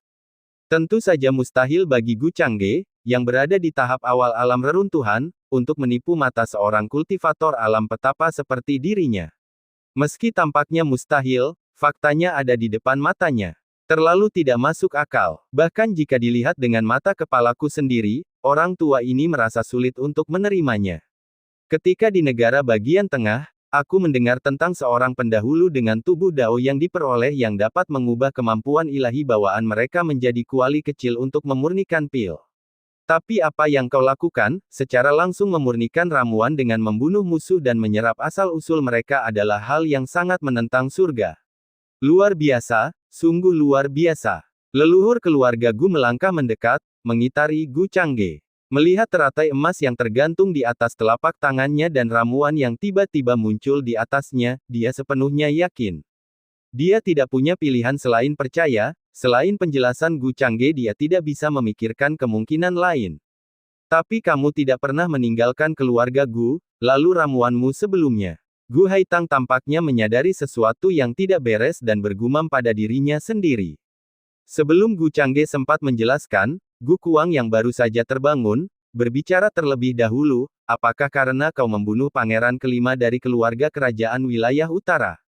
Meskipun dia sedang mengolah teknik kultivasinya, dia telah mendengar percakapan antara keduanya. Dia juga terkejut dengan kemampuan ilahiyah bawaan cucunya. Dia tahu tentang dua kemampuan ilahi bawaan cucunya, tetapi selalu berpikir bahwa kemampuan transendensi bahkan lebih bertentangan dengan surga. Sekarang tampaknya, teratai emas sebenarnya adalah yang paling menantang surga. Benar, ramuan yang aku gunakan di keluarga Gu semuanya untuk membunuh pangeran kelima itu sendiri. Lalu aku pergi ke kota Duanbei dan membunuh beberapa binatang iblis, memperoleh sebagian kekuatan asal mereka untuk memurnikan ramuan. Adapun yang sekarang lebih efektif, itu semua karena ahli alam gerbang surgawi kelas 8 dari Sekte Dingin Surgawi yang kutemui. Gu Changge berkata dengan tenang menghadapi keheranan mereka berdua. Semua kata-kata ini telah dipersiapkannya jauh sebelumnya. Bahkan dari awal sampai sekarang, semua yang dilakukannya dapat dibenarkan. Apakah kamu harus membunuhnya sendiri atau, apakah mayatnya saja sudah cukup? Suara Gu Haitang sedikit bergetar, dia sekarang sepenuhnya yakin dengan kata-kata orang itu. Dengan kemampuan keilahian bawaan yang menantang surga, bagaimana mungkin keluarga Gu tidak makmur? Dia bahkan mungkin memiliki kesempatan untuk mencoba menerobos ke alam raja sejati yang lebih tinggi. Lagi pula, bukankah keluarga Gu akan mampu mengolah tubuh roh yang diperoleh untuk setiap junior di masa depan? Atau bahkan, tubuh Dao yang diperoleh seperti Gu Changge. Memikirkannya saja membuatnya merasa takut. Bukan kegembiraan, tetapi teror. Tubuh Dao yang diperoleh, bahkan di antara banyak pewaris suci negara bagian tengah saat ini, mungkin tidak ada 3. Bagaimana jika keluarga Gu memiliki kemampuan untuk mengolah tubuh Dao yang diperoleh? Diberi waktu yang cukup untuk berkembang. Keluarga nomor 1 di dunia, seperti mengeluarkan sesuatu dari sakunya. Teratai emas hanya bisa menyerap asal-muasalnya jika aku sendiri yang membunuhnya. Ia bekerja pada para kultivator dan binatang iblis. Inilah pertanyaan yang Gu Changge tunggu-tunggu untuk ditanyakan oleh leluhur.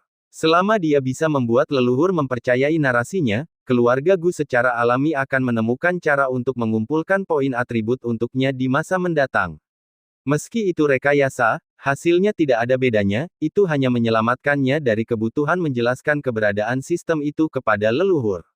Bukankah itu berarti, keluarga Guku hanya perlu menangkap cukup banyak binatang iblis untuk cucu di kota Duanbei, lalu kita bisa terus mengolah tubuh roh yang diperoleh satu demi satu. Gu Kuang jelas-jelas memikirkan hal ini juga, dan nada suaranya mengandung sedikit kegembiraan. Tidak, kami tidak bisa menyiarkan masalah ini secara luas. Kemampuan ilahi ini terlalu menantang surga. Itu hal yang baik, tetapi juga berbahaya. Kita tidak boleh mempublikasikannya, atau membiarkan orang lain mengetahuinya. Khususnya negara bagian tengah. Setelah kegembiraan sesaat, Gu Haitang sekarang memaksa dirinya untuk tenang. Meskipun Back Mountain dilindungi oleh beberapa lapis susunan, dia tak dapat menahan diri untuk mengangkat tangannya dan meletakkan satu demi satu penghalang untuk mengisolasinya. Jika aku tahu rahasia ini begitu besar, aku tidak akan bertanya padamu. Mulai sekarang, cobalah untuk tidak memberitahu orang lain tentang masalah ini. Ah, aku memang picik, aku tidak menyangka akan begitu menantang. Namun, mulai sekarang, aku akan memikirkan cara untuk membantumu memperoleh asal-usul tanpa meninggalkan jejak. Gu Haitang kini agak takut, memikirkan betapa menyesalnya dia telah bertanya, mengetahui betul betapa menantangnya bakat pemuda itu. Semakin banyak orang yang tahu, semakin besar bahayanya. Saya akan membahas masalah ini secara rinci dengan leluhur pada waktu yang tepat di masa depan. Pertama-tama mari kita bantu Tuan Tua membangun tubuh roh yang diperoleh. Melihat tujuannya tercapai, Gu Changge tidak berkata apa-apa lagi. Langsung dalam pikirannya, ia menebus ramuan itu. Penukaran, pil tulang akar kelas 4+1, sekarang dikirim ke ruang sistem. Total poin atribut yang dikonsumsi, 20.000. Poin atribut host yang tersisa, 25.440. Biasanya, pil tulang akar kelas 2 akan cukup untuk menciptakan tubuh roh yang diperoleh jika digunakan oleh pasangan Taois. Namun jika digunakan orang lain, efeknya akan 100 kali lipat lebih lemah. Meskipun harganya sangat mahal, untungnya, dia baru saja memperoleh hadiah berlimpah dari membunuh jiwa ilahi Li Si. Meski begitu, 100.000 poin atributnya kini berkurang menjadi hanya sekitar 20.000. Akan tetapi, selama Tuan Tua itu dapat menciptakan tubuh roh yang diperoleh dan berhasil menerobos ke alam pemusnahan tingkat ke-9, itu tetap merupakan keuntungan yang pasti. Bahkan jika Tuan Tua itu membantunya menangkap binatang iblis alam tak terbatas tingkat ke-7, setelah memberikan pukulan mematikan itu sendiri, dia akan langsung menerima 100.000 poin atribut. Setelah pertukaran, dia sengaja mengaktifkan teratai emas kelas 12 untuk memancarkan ritme Tao emas khusus. Saat berputar cepat, teratai emas pun mekar dan sebuah ramuan muncul di atasnya. Sekali lagi membuktikan kata-katanya benar. Sungguh menakjubkan. Bahkan setelah melihatnya dengan mata kepala sendiri, saya merasa bahwa saya sedang bermimpi. Kekuatan obat yang dipancarkan oleh ramuan ini 10 kali lebih kuat dari yang sebelumnya. Bahkan jika aku meminumnya, itu mungkin akan meningkatkan tulang akarku secara signifikan. Dan khasiat khusus dari eliksir ini, tidak mengakibatkan efek yang berkurang pada penggunaan selanjutnya. Luar biasa, sungguh luar biasa. Gu Haitang terus memperhatikan teratai emas kelas 12 di telapak tangannya, bahkan tidak menyadari dari mana ramuan itu muncul hingga muncul lagi. Tidak ada fluktuasi spasial dan bahkan fluktuasi energi spiritual tidak terasa, hanya ritme Tao unik dari teratai emas yang memanifestasikan ramuan tersebut. Di sampingnya, Gu Kuang menyaksikan dengan takjub. Ia selalu merasa sudah cukup menghargai cucu tertuanya, tetapi cucu tertua itu terus saja mendatangkan kejutan baru kepadanya, lagi dan lagi. Hanya dengan kemampuannya ini, tidak berlebihan jika dikatakan bahwa cucu tertua adalah harta karun seluruh keluarga Gu. Kalau saja dia tahu cucunya memiliki kemampuan ini sebelumnya, pengikut dari negara bagian tengah yang berusaha membunuhnya dari alam pemusnahan mungkin akan menyebabkan leluhur keluarga Gu bergegas ke negara bagian tengah dengan marah untuk mengeksekusinya. Siapapun yang menargetkan Gu Changge hanya ingin menghancurkan semua harapan bagi keluarga Gu. Hanya 4 kata yang dapat menggambarkannya, tidak dapat didamaikan. Eliksir ini, berapa derajat, origin yang dikonsumsinya? Gu Haitang tidak dapat menahan diri untuk bertanya sambil melihat ramuan itu. Tentang kebutuhan untuk membunuh binatang iblis kelas 7 atau penggarap. Gu Changge menjawab dengan santai. Bukannya dia sengaja menyimpan beberapa keuntungan untuk dirinya sendiri, hanya saja kemampuan ini sudah bertentangan dengan surga. Jika dia tidak menahannya sedikit saja, dia benar-benar takut akan terjadi kecelakaan yang tidak terduga. Tentu saja, keuntungan apapun yang bisa diambil tidak boleh disia-siakan. Persyaratannya tinggi, tapi tetap saja ajaib. Mendengar ini, Gu Haitang mengangguk sedikit, diam-diam menghitung dalam hatinya. Hanya mengandalkan eliksir semacam ini untuk meningkatkan dirinya ke tingkat tubuh Dao yang diperoleh, dia mungkin membutuhkan asal dari beberapa lusin entitas alam tak terbatas.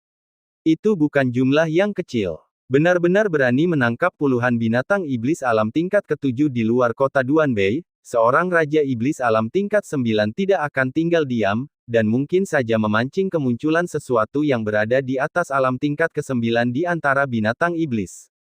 Masalah ini harus didekati dengan hati-hati. Seperti halnya pemuda ini, memiliki bakat seperti itu namun masih menyembunyikannya hingga sekarang. Pada titik ini, Gu Haitang tidak hanya merasa itu tepat, tetapi dia juga sangat menghargai pendekatan pemuda itu. Bila waktunya untuk tetap tersembunyi, seseorang harus tetap tersembunyi, jangan sampai bakat yang terlalu cemerlang ditekan oleh kekuatan lain. Sekarang setelah dia mengetahui asal-muasal ramuan itu, Gu Kuang tidak khawatir lagi. Dia berpikir dalam hati bahwa jika dia benar-benar berhasil menembus tingkat 9, dia harus menemukan cara untuk memberi cucu tertuanya Raja Iblis tingkat 8 untuk dibunuh. Dia tidak bisa membiarkan origin yang dikumpulkan cucu tertuanya terbuang sia-sia. Sambil berpikir demikian, dia menelan ramuan itu. Kali ini, dia tidak memerlukan bantuan leluhur untuk mencernanya. Ketika tulang akarnya meningkat ke tingkat tertinggi tubuh fana, dia telah memulihkan sebagian besar ki dan darahnya, dan kondisinya saat itu bahkan lebih baik daripada sebelum dia membakar darah esensinya di kota Duanbei. Bahkan rambutnya yang awalnya beruban kini menjadi sedikit gelap. Minumlah ramuan ini saat sedang dalam tahap terobosan. Aku akan berusaha sekuat tenaga membantumu, dengan dukungan tubuh roh yang diperoleh, menerobos ke kelas 9 seharusnya tidak menjadi masalah. Gu Haitang, dengan ekspresi serius, melihatnya menelan ramuan tulang akar itu dan segera mengeluarkan beberapa botol giok, menggantungnya di hadapan Gu Kuang dengan energi spiritual seraya ia mengingatkan. Karena tidak sempat berbicara, Gu Kuang berkonsentrasi menyempurnakan kekuatan obat dalam dirinya. Tulang akarnya juga mengalami perubahan kualitatif. Tulang, meridian, dan bahkan laut ki yang terbentuk selama puluhan tahun meningkat pesat. 30 menit kemudian, kekuatan obatnya dicerna sepenuhnya. Gu Kuang tiba-tiba membuka matanya, saat itu juga dia merasa seakan-akan dia telah menyatu dengan langit dan bumi. Apakah ini sensasi dari tubuh roh yang diperoleh? Tak heran mereka yang memiliki tubuh roh yang diperoleh berkultivasi begitu cepat dan menembus tingkatan dengan mudah, perasaan ini benar-benar berbeda dari sebelumnya. Dia bahkan merasa bahwa hambatan di alam aslinya telah berkurang secara signifikan.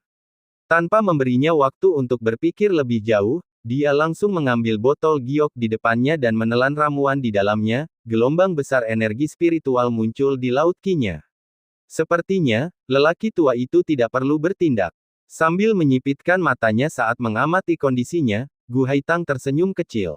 Setelah membentuk tubuh roh yang diperoleh, dan terjebak di alam gerbang surgawi tingkat 8 yang sempurna selama puluhan tahun, terobosan Gukuang hanyalah masalah yang biasa. Tubuhnya bergemuruh bagai guntur yang teredam, energi spiritual yang mengerikan menggembungkan jubahnya bagai balon. Melihat hal ini, sang leluhur mengetukkan jari kakinya pelan, mundur sedikit sembari menggunakan energi spiritual untuk menarik Gu Changge mundur sedikit. Mereka tidak bisa membiarkannya terluka sekecil apapun. Inilah harapan masa depan bagi keluarga Gu. Bagaimana situasinya? Gu Changge tidak bisa menahan diri untuk bertanya. Menembus ke kelas 9, itu stabil. Gu Haitang menatapnya dengan pandangan meyakinkan dan mengiyakan. Mendengar leluhur berkata demikian, Gu Changge merasa benar-benar rileks. Kali ini, walaupun menghabiskan poin atribut dalam jumlah besar, hasilnya pada akhirnya menguntungkan. Tidaklah berlebihan jika dikatakan bahwa itu adalah keuntungan yang besar. Terobosan lelaki tua itu ke tingkat 9, asalkan dia dapat membantu menangkap binatang iblis alam tak terbatas tingkat ke-7, akan memberinya 100.000 poin atribut. Jika itu kelas 8, itu akan menjadi 1 juta poin atribut. Dan sekarang dia sudah melibatkan leluhur, dia mungkin tidak perlu lagi khawatir tentang poin atribut di masa mendatang, leluhur dan keluarga Gu akan memikirkan cara untuk mengamankannya secara aman dan rahasia. Yang lebih tua dan yang lebih muda, berdiri di tengah udara gunung belakang, diam-diam memperhatikan sosok yang auranya terus meningkat. Penantian ini berlangsung selama 5 atau 6 jam. Dan pada saat ini, aura Gu Kuang telah mencapai puncaknya. Semuanya dalam kondisi sempurna, merusak. Mengikuti teriakan Gu Kuang, auranya benar-benar menembus hambatan, mencapai alam pemusnahan tingkat ke-9. Khawatir aura terobosannya akan memengaruhi Back Mountain Array, sang leluhur langsung menghilangkan arai tersebut. Aura mengerikan dari alam pemusnahan melesat ke langit, dan seluruh kota utama keluarga Gu merasakannya dengan sangat jelas. Dan sosok Gu Kuang membumbung tinggi ke angkasa, memandang seluruh rumah keluarga Gu, merasakan kegembiraan yang tak terlukiskan, membuatnya ingin berteriak keras. Aku tidak mati. Aku bahkan sudah berhasil menembus alam pemusnahan tingkat 9. Meskipun suaranya tidak diperkuat oleh kekuatan spiritual, orang-orang di rumah keluarga Gu mendengarnya dengan keras dan jelas. Bab 170, apakah pewaris suci Sekte Kenaikan Abadi adalah musuh dari sebelumnya? Apakah itu, tetua kedua? Penatua kedua telah menerobos ke alam pemusnahan kelas 9. Banyak generasi muda keluarga Gu yang tidak tahu tentang situasi di kota Duanbei. Mendengar berita ini, mereka terkejut dan gembira, tetapi tidak merasakan apa-apa lagi. Namun, mereka yang pangkatnya di atas diakon dalam keluarga Gu benar-benar tercengang pada saat ini. Apa? Terobosan? Alam pemusnahan? Bagaimana ini mungkin? Mungkinkah itu kebangkitan? Tidak. Tetua kedua terlihat sangat kuat, dan kebangkitan seharusnya tidak menghasilkan terobosan. Banyak diaken dan penatua yang mengetahui berita itu, menatap langit di atas gunung belakang, ternganga melihat sosok yang memancarkan aura yang mengagumkan. Terobos, kelas 9. Apa, sebenarnya yang terjadi? Apakah leluhur ikut campur? Tidak, bahkan leluhur tidak dapat melakukan ini. Ini tidak mungkin. Kepala keluarga Guzan bahkan menjatuhkan apa yang sedang dipegangnya dan bergegas keluar dari aula dewan, menatap ke arah gunung belakang dengan kaget. Dia bahkan tidak bisa merasa senang atau gembira, pikirannya penuh dengan ketidakpercayaan. Kakek Gu sudah berhasil. Di halaman Gu Changge, bahkan Wang Yue dan Yuan Yabai pun tertarik oleh keributan itu. Yuan Yabai berseru bahwa dengan kakek Gu yang berhasil mencapai kelas 9, tidak akan ada orang yang berani menggertak dia dan Tuan Jun lagi. Namun Wang Yue tampak agak kaku. Dia telah merasakan kelemahan orang tua itu beberapa hari yang lalu. Bagaimana dia bisa tiba-tiba berhasil naik ke kelas 9 hari ini? Akan tetapi, dia tidak terlalu memikirkannya, lagi pula, terobosan yang dilakukan tetua itu adalah kabar baik, itu berarti dukungan yang lebih kuat untuk Tuan Jun. Apakah bocah itu benar-benar melakukannya? Dia benar-benar membantu tetua itu menerobos ke alam pemusnahan kelas 9. Bukankah ini berarti, bukan saja si tetua baik-baik saja, tetapi setelah menerobos ke alam pemusnahan tingkat ke-9, kekuatannya meningkat pesat, dan dia bahkan memperoleh umur 1000 tahun lebih banyak. Sial, bagaimana anak ini bisa melakukannya? Di dalam halaman terpisah milik Gu Kuang, Gu Sanfeng dan kakak laki-lakinya saling bertukar pandang. Meskipun mereka telah mendengar Changge berbicara tentang membantu kakak laki-laki itu menembus kelas 9, melihatnya dengan mata kepala sendiri masih membuat mereka tidak percaya. Anak ini bukan saja menantang surga, tetapi bagaimana ia bisa membantu yang lebih tua untuk naik ke kelas 9. Sudah kubilang, percayalah pada Changge. Hanya kamu yang tidak bisa tenang, kamu harus belajar lebih banyak dariku, Gu Yixiao mencoba berkata dengan nada tenang. Ini bukan soal bersikap tangguh, kakak, kenapa harus berpura-pura? Bibirmu bergetar, lihatlah kakimu gemetar, berpura-pura tenang. Setelah kakak laki-lakinya menunjukkan hal ini, Gu Sanfeng merasa itu masuk akal dan hendak mengangguk. Namun, setelah melihat kondisi kakaknya, dia tidak bisa menahan diri untuk tidak mengejek dengan marah. Penatua kedua, apakah dia baik-baik saja sekarang? Dia tidak hanya baik-baik saja, dia juga telah menerobos ke alam pemusnahan. Gu Qianjun berdiri di halaman, memandangi sosok yang bersemangat, mengenang tindakan heroik tetua kedua yang membantai klan iblis di luar kota Duanbei. Beban berat terangkat dari hatinya. Meskipun dia tidak menunjukkan banyak hal, dia sangat tertekan akhir-akhir ini. Tetua kedua seperti ayah kedua baginya, sangat berhutang budi. Ia mengira ia hanya bisa membalas kebaikan-kebaikan itu melalui tuan muda, tetapi kini keberuntungan berpihak padanya. Pada saat ini di atas gunung belakang, Gu Kuang tampak sangat segar kembali. Dia tampak berbeda dari dirinya yang dulu muram. Faktanya, dia tampak hampir seperti kembali ke penampilan setengah bayanya, mirip dengan Gu Zan. Menerobos ke kelas 9, tidak hanya darah esensinya mencapai kesempurnaan, tetapi umurnya juga telah bertambah lebih dari 1000 tahun. Selama dia tidak lagi menggunakan teknik rahasia pembakar esensinya, bahkan ada kesempatan untuk menyerang alam sage. Lagi pula, dia sekarang memiliki tubuh roh yang diperoleh. Waktu telah berubah. Sambil menatap seluruh pelataran dalam keluarga Gu, dia bisa merasakan tatapan mata yang tak terhitung jumlahnya, penuh semangat, dan penuh kegembiraan yang sedang mengawasinya. Pada saat itu, Gu Kuang merasa agak tidak nyata. Rekan Tao Gu, apa ini? Wajah penuh ketidakpercayaan mendekat, tanpa diundang, muncul tepat di samping Gu Kuang. Melihat Gu Kuang sekarang telah menerobos ke alam tingkat 9, si tua buta tercengang seolah-olah dia baru saja melihat hantu. Sebelumnya, dia mengira putranya yang pergi ke Back Mountain akhirnya akan kembali tanpa harapan. Tetapi sekarang, hasil itu menamparkan wajahnya dengan keras. Rekan Taois Gu Kuang ini ternyata berhasil menerobos. Jelas, dia sudah berada di ambang kehabisan vitalitas dan kehabisan darah esensi, masa hidupnya hampir berakhir. Bagaimana mungkin dia bisa menerobos dalam situasi seperti ini? Sebelumnya, dia memanggilnya dengan sebutan rekan Daois Gu Kuang hanya karena menghormati putranya, tetapi sekarang keduanya berada di alam pemusnahan tingkat 9. Haha, berkat restu cucuku, aku tidak menyangka bisa benar-benar mencapai alam pemusnahan, luar biasa. Rekan Daois Sue, aku sekarang agak yakin dengan omonganmu tentang keberuntungan. Cucu saya benar-benar anak keberuntungan, tidak ada yang tidak bisa dia capai. Menghadapi si buta tua yang tercengang, Gu Kuang tertawa terbahak-bahak. Sekarang dia teringat kembali pada konsep keberuntungan yang dijelaskan oleh si buta tua yang masih belum dapat dia pahami tetapi dia percayai. Lebih dari itu, bakat teratai emas cucunya sangat tinggi, lebih dari sekadar anak keberuntungan. Itu benar-benar menantang surga. Asalkan tidak terjadi sesuatu yang tidak diharapkan pada cucunya, dia bukan saja akan menjadi manusia abadi, dia bahkan bisa mengolah keluarga Gu menjadi klan terkemuka di 4 wilayah negara bagian tengah. Jika diberi cukup waktu untuk berkembang, bagaimana dengan tanah suci negara bagian tengah? Berapa banyak orang di tanah suci yang memiliki tubuh Dao yang diperoleh? Jika keluarga Gunya dapat memiliki cukup banyak makhluk di atas kelas 9, bahkan tanah suci pada akhirnya dapat dilampaui oleh keluarga Gunya. Menakjubkan. Ini sungguh menakjubkan. Si tua buta bergumam kosong. Meskipun ia percaya pada keberuntungan, ia tidak pernah yakin secara fanatik.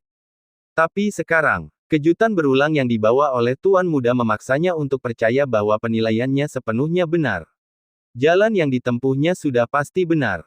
Pada saat ini, si tua buta merasakan suatu pencerahan, dan taraf pikirannya sudah mendekati tingkat kesempurnaan.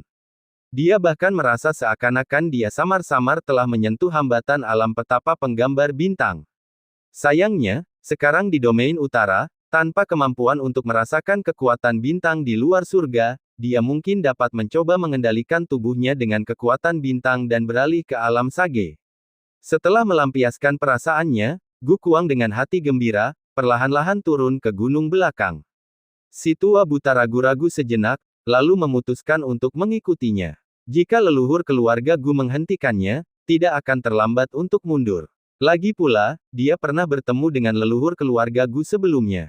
Saat kedua sosok itu mendarat, Gu Kuang juga dengan cepat menenangkan kegembiraan di hatinya. Terima kasih, leluhur, atas bantuanmu. Gu Kuang membungkuk hormat ke arah leluhur. Ekspresi Gu Haitang tidak berubah, kedua tangannya tergenggam di belakang punggungnya, mengangguk sedikit. Melihat hal itu, si tua buta dipenuhi dengan keraguan dan keheranan. Dia tidak menyangka kalau leluhur keluarga Gu punya kemampuan seperti itu. Akan tetapi, dia menyadari bahwa tatapan Gu Kuang ke arah tuan muda itu bahkan lebih bersemangat dibandingkan saat menatap leluhur keluarga Gu. Tiba-tiba dia mengerti. Tampaknya itu bukan pekerjaan leluhur keluarga Gu. Melainkan, itu adalah perbuatan tuan muda. Mereka hanya tidak ingin mengungkapkan keterlibatan tuan muda itu di depan orang luar. Melihat tanpa menunjukkannya, si tua buta pun berpura-pura tidak tahu. Senior, metodemu yang luar biasa benar-benar membuatku kagum. Si tua buta memuji sambil membungkuk.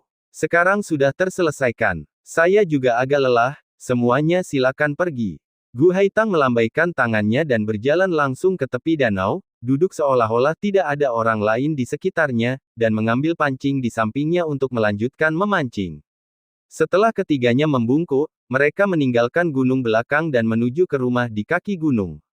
Gu Changge, melihat kakeknya yang bahkan tidak menutup mulutnya karena kagum, juga benar-benar merasa bahagia dari lubuk hatinya. Segala sesuatunya berjalan lebih lancar dari yang ia bayangkan. Dengan bantuan leluhur, kakeknya berhasil menerobos ke alam pemusnahan tingkat ke-9. Sekarang, bukan hanya masalah esensi darah dan umur hidup yang teratasi, tetapi kekuatannya juga meningkat pesat. Adapun poin atribut yang ia belanjakan, jumlahnya dapat diabaikan. Dia percaya bahwa tidak akan lama lagi sebelum leluhur mengatur masalah ini, menyelesaikan masalahnya dengan poin atribut. Jika saatnya tiba, dia akan memiliki lebih banyak poin atribut daripada yang bisa dia belanjakan. Selain menggunakannya untuk meningkatkan kekuatan tempur tertinggi keluarga Gu, sebagian besar dapat digunakan pada dirinya sendiri dan pasangan Taoisnya, membawa peningkatannya ke tingkat yang mengerikan. Tak lama lagi, dia akan memiliki kepercayaan diri yang cukup untuk menuju ke Central State. Rekan Dao Sue, bolehkah saya bertanya sesuatu? Gu Kuang tiba-tiba berbicara kepada si tua buta. Si tua buta dengan santai menjawab, silakan bicara, rekan Taois. Orang yang menyerang cucu tertuaku, rekan Dao Sue, apakah kau tahu siapa orangnya? Gu Kuang mengepalkan tangannya dan menyipitkan matanya saat dia bertanya. Sosok misterius berjubah hitam yang menyerangnya bisa diabaikan. Tapi orang yang menyerang cucunya. Kalau mereka mau bersembunyi di Central State mulai sekarang, biarlah begitu. Tapi kalau dia tahu keberadaan mereka lagi, meski harus membakar darah esensinya lagi, dia akan melenyapkan mereka. Mengingat dia kini telah berhasil mencapai tingkat 9, dengan darah saripati yang melimpah dan umur yang panjang, apa salahnya menggunakan teknik rahasia lagi? Meskipun orang itu menyembunyikan auranya dengan harta ajaib. Keterampilan ilahi yang digunakan memang api hitam yang dikenal oleh keluarga Wu di negara bagian tengah. Selain itu, mengingat informasi yang diungkapkan oleh Li Si di bawah anak suci ke-9 dari Sekte Kenaikan Abadi sebelum kematiannya, itu seharusnya tidak salah. Aku tidak tahu secara spesifik siapa itu, tetapi itu pasti salah satu alam pemusnahan kelas 9 dari keluarga Wu. Si tua buta tahu bahwa Gu Kuang hanya ingin bertanya dan tidak akan pergi ke negara bagian tengah untuk membunuh siapapun, jadi dia langsung menceritakan semua yang diketahuinya. Namun setelah mendengar kata-katanya, Gu Kuang sedikit terkejut. Dia bergumam tanpa sadar, keluarga Wu. Dia tidak tahu banyak tentang berbagai kekuatan di negara bagian tengah dan bahkan tidak bisa menyebutkan 4 tanah suci besar. Tapi hanya itu, dia benar-benar ingat keluarga Wu. Ketika putranya meninggal di masa lalu, orang yang menyerang untuk merampas harta karun itu bermarga Wu.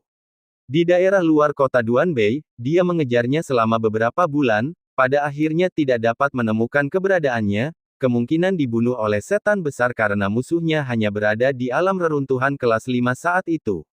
Ngomong-ngomong soal itu, musuhnya agak jenius. Orang itu masih cukup muda, bahkan lebih muda dari cucu tertuanya sekarang, mendapatkan kepercayaan anaknya dengan penampilan mudanya dan menusuk dari belakang tanpa pertahanan apapun. Selama pengejarannya, dia sering mendengar nama keluarga Wu dari mulutnya, menyebutkan bahwa keluarga Wu akan membalas dendam padanya. Keluarga Wu lagi. Gu Kuang mengganggu ingatannya sendiri yang tidak diinginkan, sambil menggertakkan giginya. Memang benar keluarga Wu dari negara bagian tengah yang telah menyebabkan hilangnya putranya. Sekarang, salah satu alam pemusnahan kelas 9 keluarga Wu bahkan telah menyerang cucu tertuanya. Pembalasan dendam ini harus dia cari. Jika suatu hari dia berkesempatan pergi ke negara bagian tengah, dia pasti akan mendatangkan malapetaka bagi keluarga Wu, bahkan jika ada kekuatan besar alam sage dari keluarga Wu yang ditempatkan di sana. Dia akan memastikan bahwa setiap generasi muda keluarga Wu yang ditemuinya akan terbunuh, karena mereka telah memulai serangan terhadap cucunya. Dia tidak dapat disalahkan karena mengabaikan statusnya saat itu. Rekan Tao Gu, apakah kamu punya dendam dengan keluarga Wu di masa lalu? Reaksinya pun mengejutkan si tua buta. Mengingat bahwa rekan Daois Gu Kuang sebelumnya hanya berada di alam gerbang surgawi kesempurnaan tingkat 8, dia seharusnya tidak memiliki kontak apapun dengan negara bagian tengah. Dia seharusnya tidak memiliki konflik dengan keluarga Wu di negara bagian tengah, yang meskipun berpusat di negara bagian tengah, belum tentu lebih kuat dari keluarga Gu. Keluarga Gu, meskipun berlokasi di domain utara, merupakan satu-satunya klan yang dominan di wilayah tersebut, dengan leluhur alam sage yang bertugas di rumah. Keluarga Wu, paling tidak, berada dalam situasi serupa. Ya, mengatakan bahwa ini hanya keluhan masa lalu tidaklah cukup. Aku tidak sabar untuk membantai semua orang dari keluarga Wu. Laki-laki, perempuan, tua, atau muda, tidak seorang pun boleh ditinggalkan. Ketika Gu Kuang berbicara, aura pembunuh tak terkendali mulai memancar darinya, pedang di pinggangnya berdengung seolah ingin menyerang. Apakah karena masalah orang tuaku? Mendengar hal ini dan melihat perilaku lelaki tua itu, Gu Changge langsung menebak jawabannya. Di luar ini, seharusnya tidak ada hal lain yang sepadan untuk kehilangan kendali seperti itu. Itu benar. Awalnya, Jian tewas di tangan seseorang dari keluarga Wu, bajingan terkutuk itu, yang berpura-pura menjadi pemuda bodoh namun akhirnya menusuk dan membunuh Jian demi harta karun. Sayangnya, dia sudah mati dicakar binatang iblis, tidak jadi jatuh ke tanganku untuk diiris 1000 kali dan mengorbankan jiwa ilahinya. Mendengar suara cucunya, Gu Kuang menjadi tenang, matanya sedingin es saat dia berbicara. Gu Changge sedikit terkejut namun, berpikir karena pembunuhnya sudah mati, memutuskan untuk tidak bertanya lebih jauh agar tidak membuat lelaki tua itu sedih. Rekan Taois Gu, orang tua buta, aku punya sesuatu untuk dikatakan, tapi aku tidak yakin apakah aku harus mengatakannya. Orang yang kamu sebutkan, aku khawatir, mungkin belum meninggal. Si tua buta mengernyitkan alisnya, teringat rumor dari negara bagian tengah. Itu sangat cocok dengan apa yang telah dijelaskan oleh rekan Daois Gu Kuang. Tidak mati. Apa maksudmu, rekan Daois? Gu Kuang, mendengar ini, merasa bingung dan menatapnya dengan penuh tanya. Si tua buta tidak tinggal di negara bagian tengah terlalu lama, kurang dari 100 tahun. Tapi aku sudah mendengar banyak hal di sana. Salah satunya melibatkan pewaris suci kelas 9 dari Sekte Kenaikan Abadi saat ini, yaitu Master Li Si. Saat itu, dia memperoleh kekayaan besar di wilayah utara, tanpa sengaja tersandung ke gua surga tanah terberkati, dan dengan demikian terhindar dari pembunuhan. Kekayaan ini membawanya menjadi pewaris suci ke-9. Berita itu tidak pernah diverifikasi, dan tentu saja, pewaris ke-9 Santo tidak pernah menjelaskannya. Tapi setelah mendengarkan apa yang kau katakan, si tua buta, kupikir kemungkinan besar dia adalah pemuda dari masa lalu. Si tua buta tidak menyembunyikan informasi apapun, ia membagikan semua yang diketahuinya. Begitu dia selesai, suasananya berubah agak aneh, sangat sunyi. Tidak heran, saya bertanya-tanya apa yang sedang terjadi. Mengapa ahli kelas 9 itu tiba-tiba menyerangku, seorang kultivator alam gerbang surgawi? Jadi, ada hubungannya. Tidak ada kesalahan. Dia pasti masih hidup. Tetapi bahkan jika dia menargetkanku, aku tidak dapat membayangkan dia juga akan mengincar cucuku. Setelah bertahun-tahun, dia masih sangat terkutuk. Gu Kuang terdiam memikirkan hal ini sejenak, lalu tiba-tiba angkat bicara, bergumam pelan. Dia akhirnya mengerti mengapa ketiga petarung kelas 9 itu, selain menargetkan tetua tertinggi Sekte Dingin Surgawi dari alam pemusnahan, juga menyerang dia yang sama sekali tidak berhubungan di alam gerbang surgawi. Rekan Daois Gu, jangan terlalu khawatir, Tuan Muda. Si tua buta baru saja hendak memberikan beberapa patah kata penghiburan, tetapi tiba-tiba mendengar Gu Kuang tertawa terbahak-bahak. Haha, surga punya mata. Dia tidak mati di mulut binatang iblis. Dan aku sudah berhasil menembus alam pemusnahan tingkat 9, ini adalah surga yang memberitahuku, Guang, masih ada kesempatan untuk menebas musuhku 1000 kali.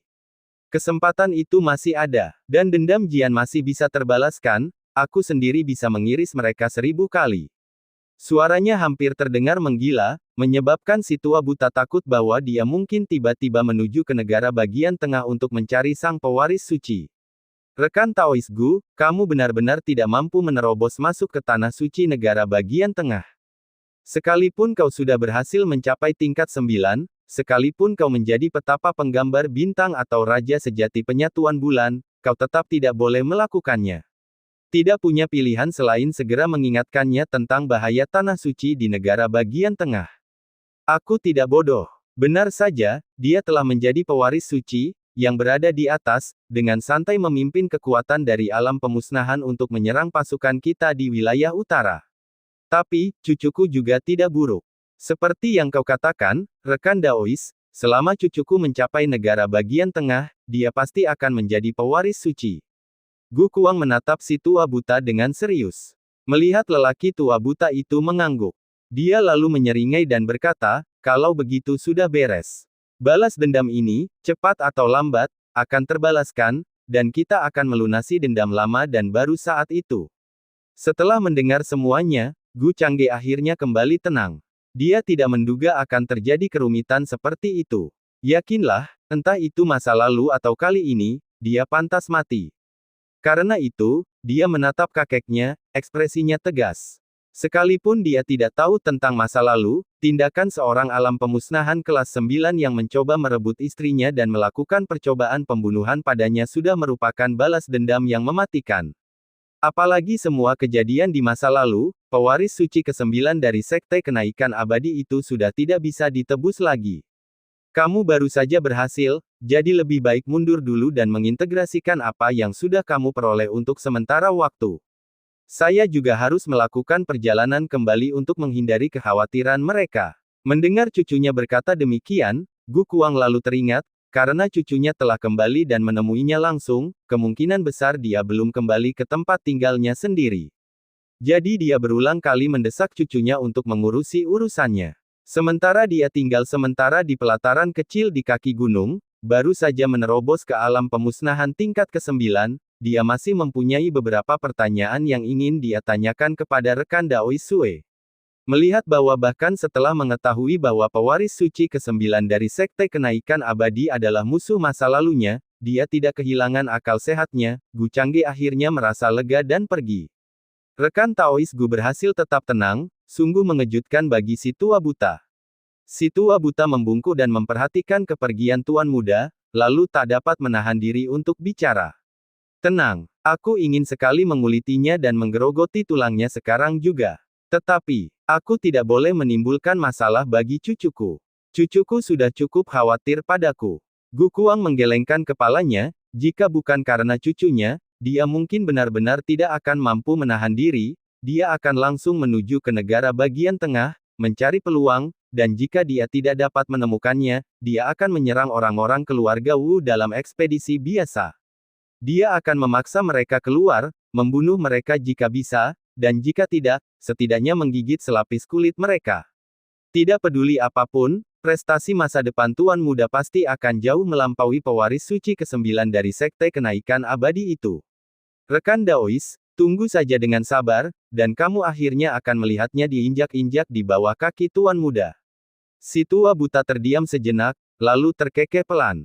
Gukuang tidak lagi berkutat pada pikiran-pikiran ini, melainkan mulai berkonsultasi dengannya tentang beberapa masalah tentang alam pemusnahan tingkat ke-9.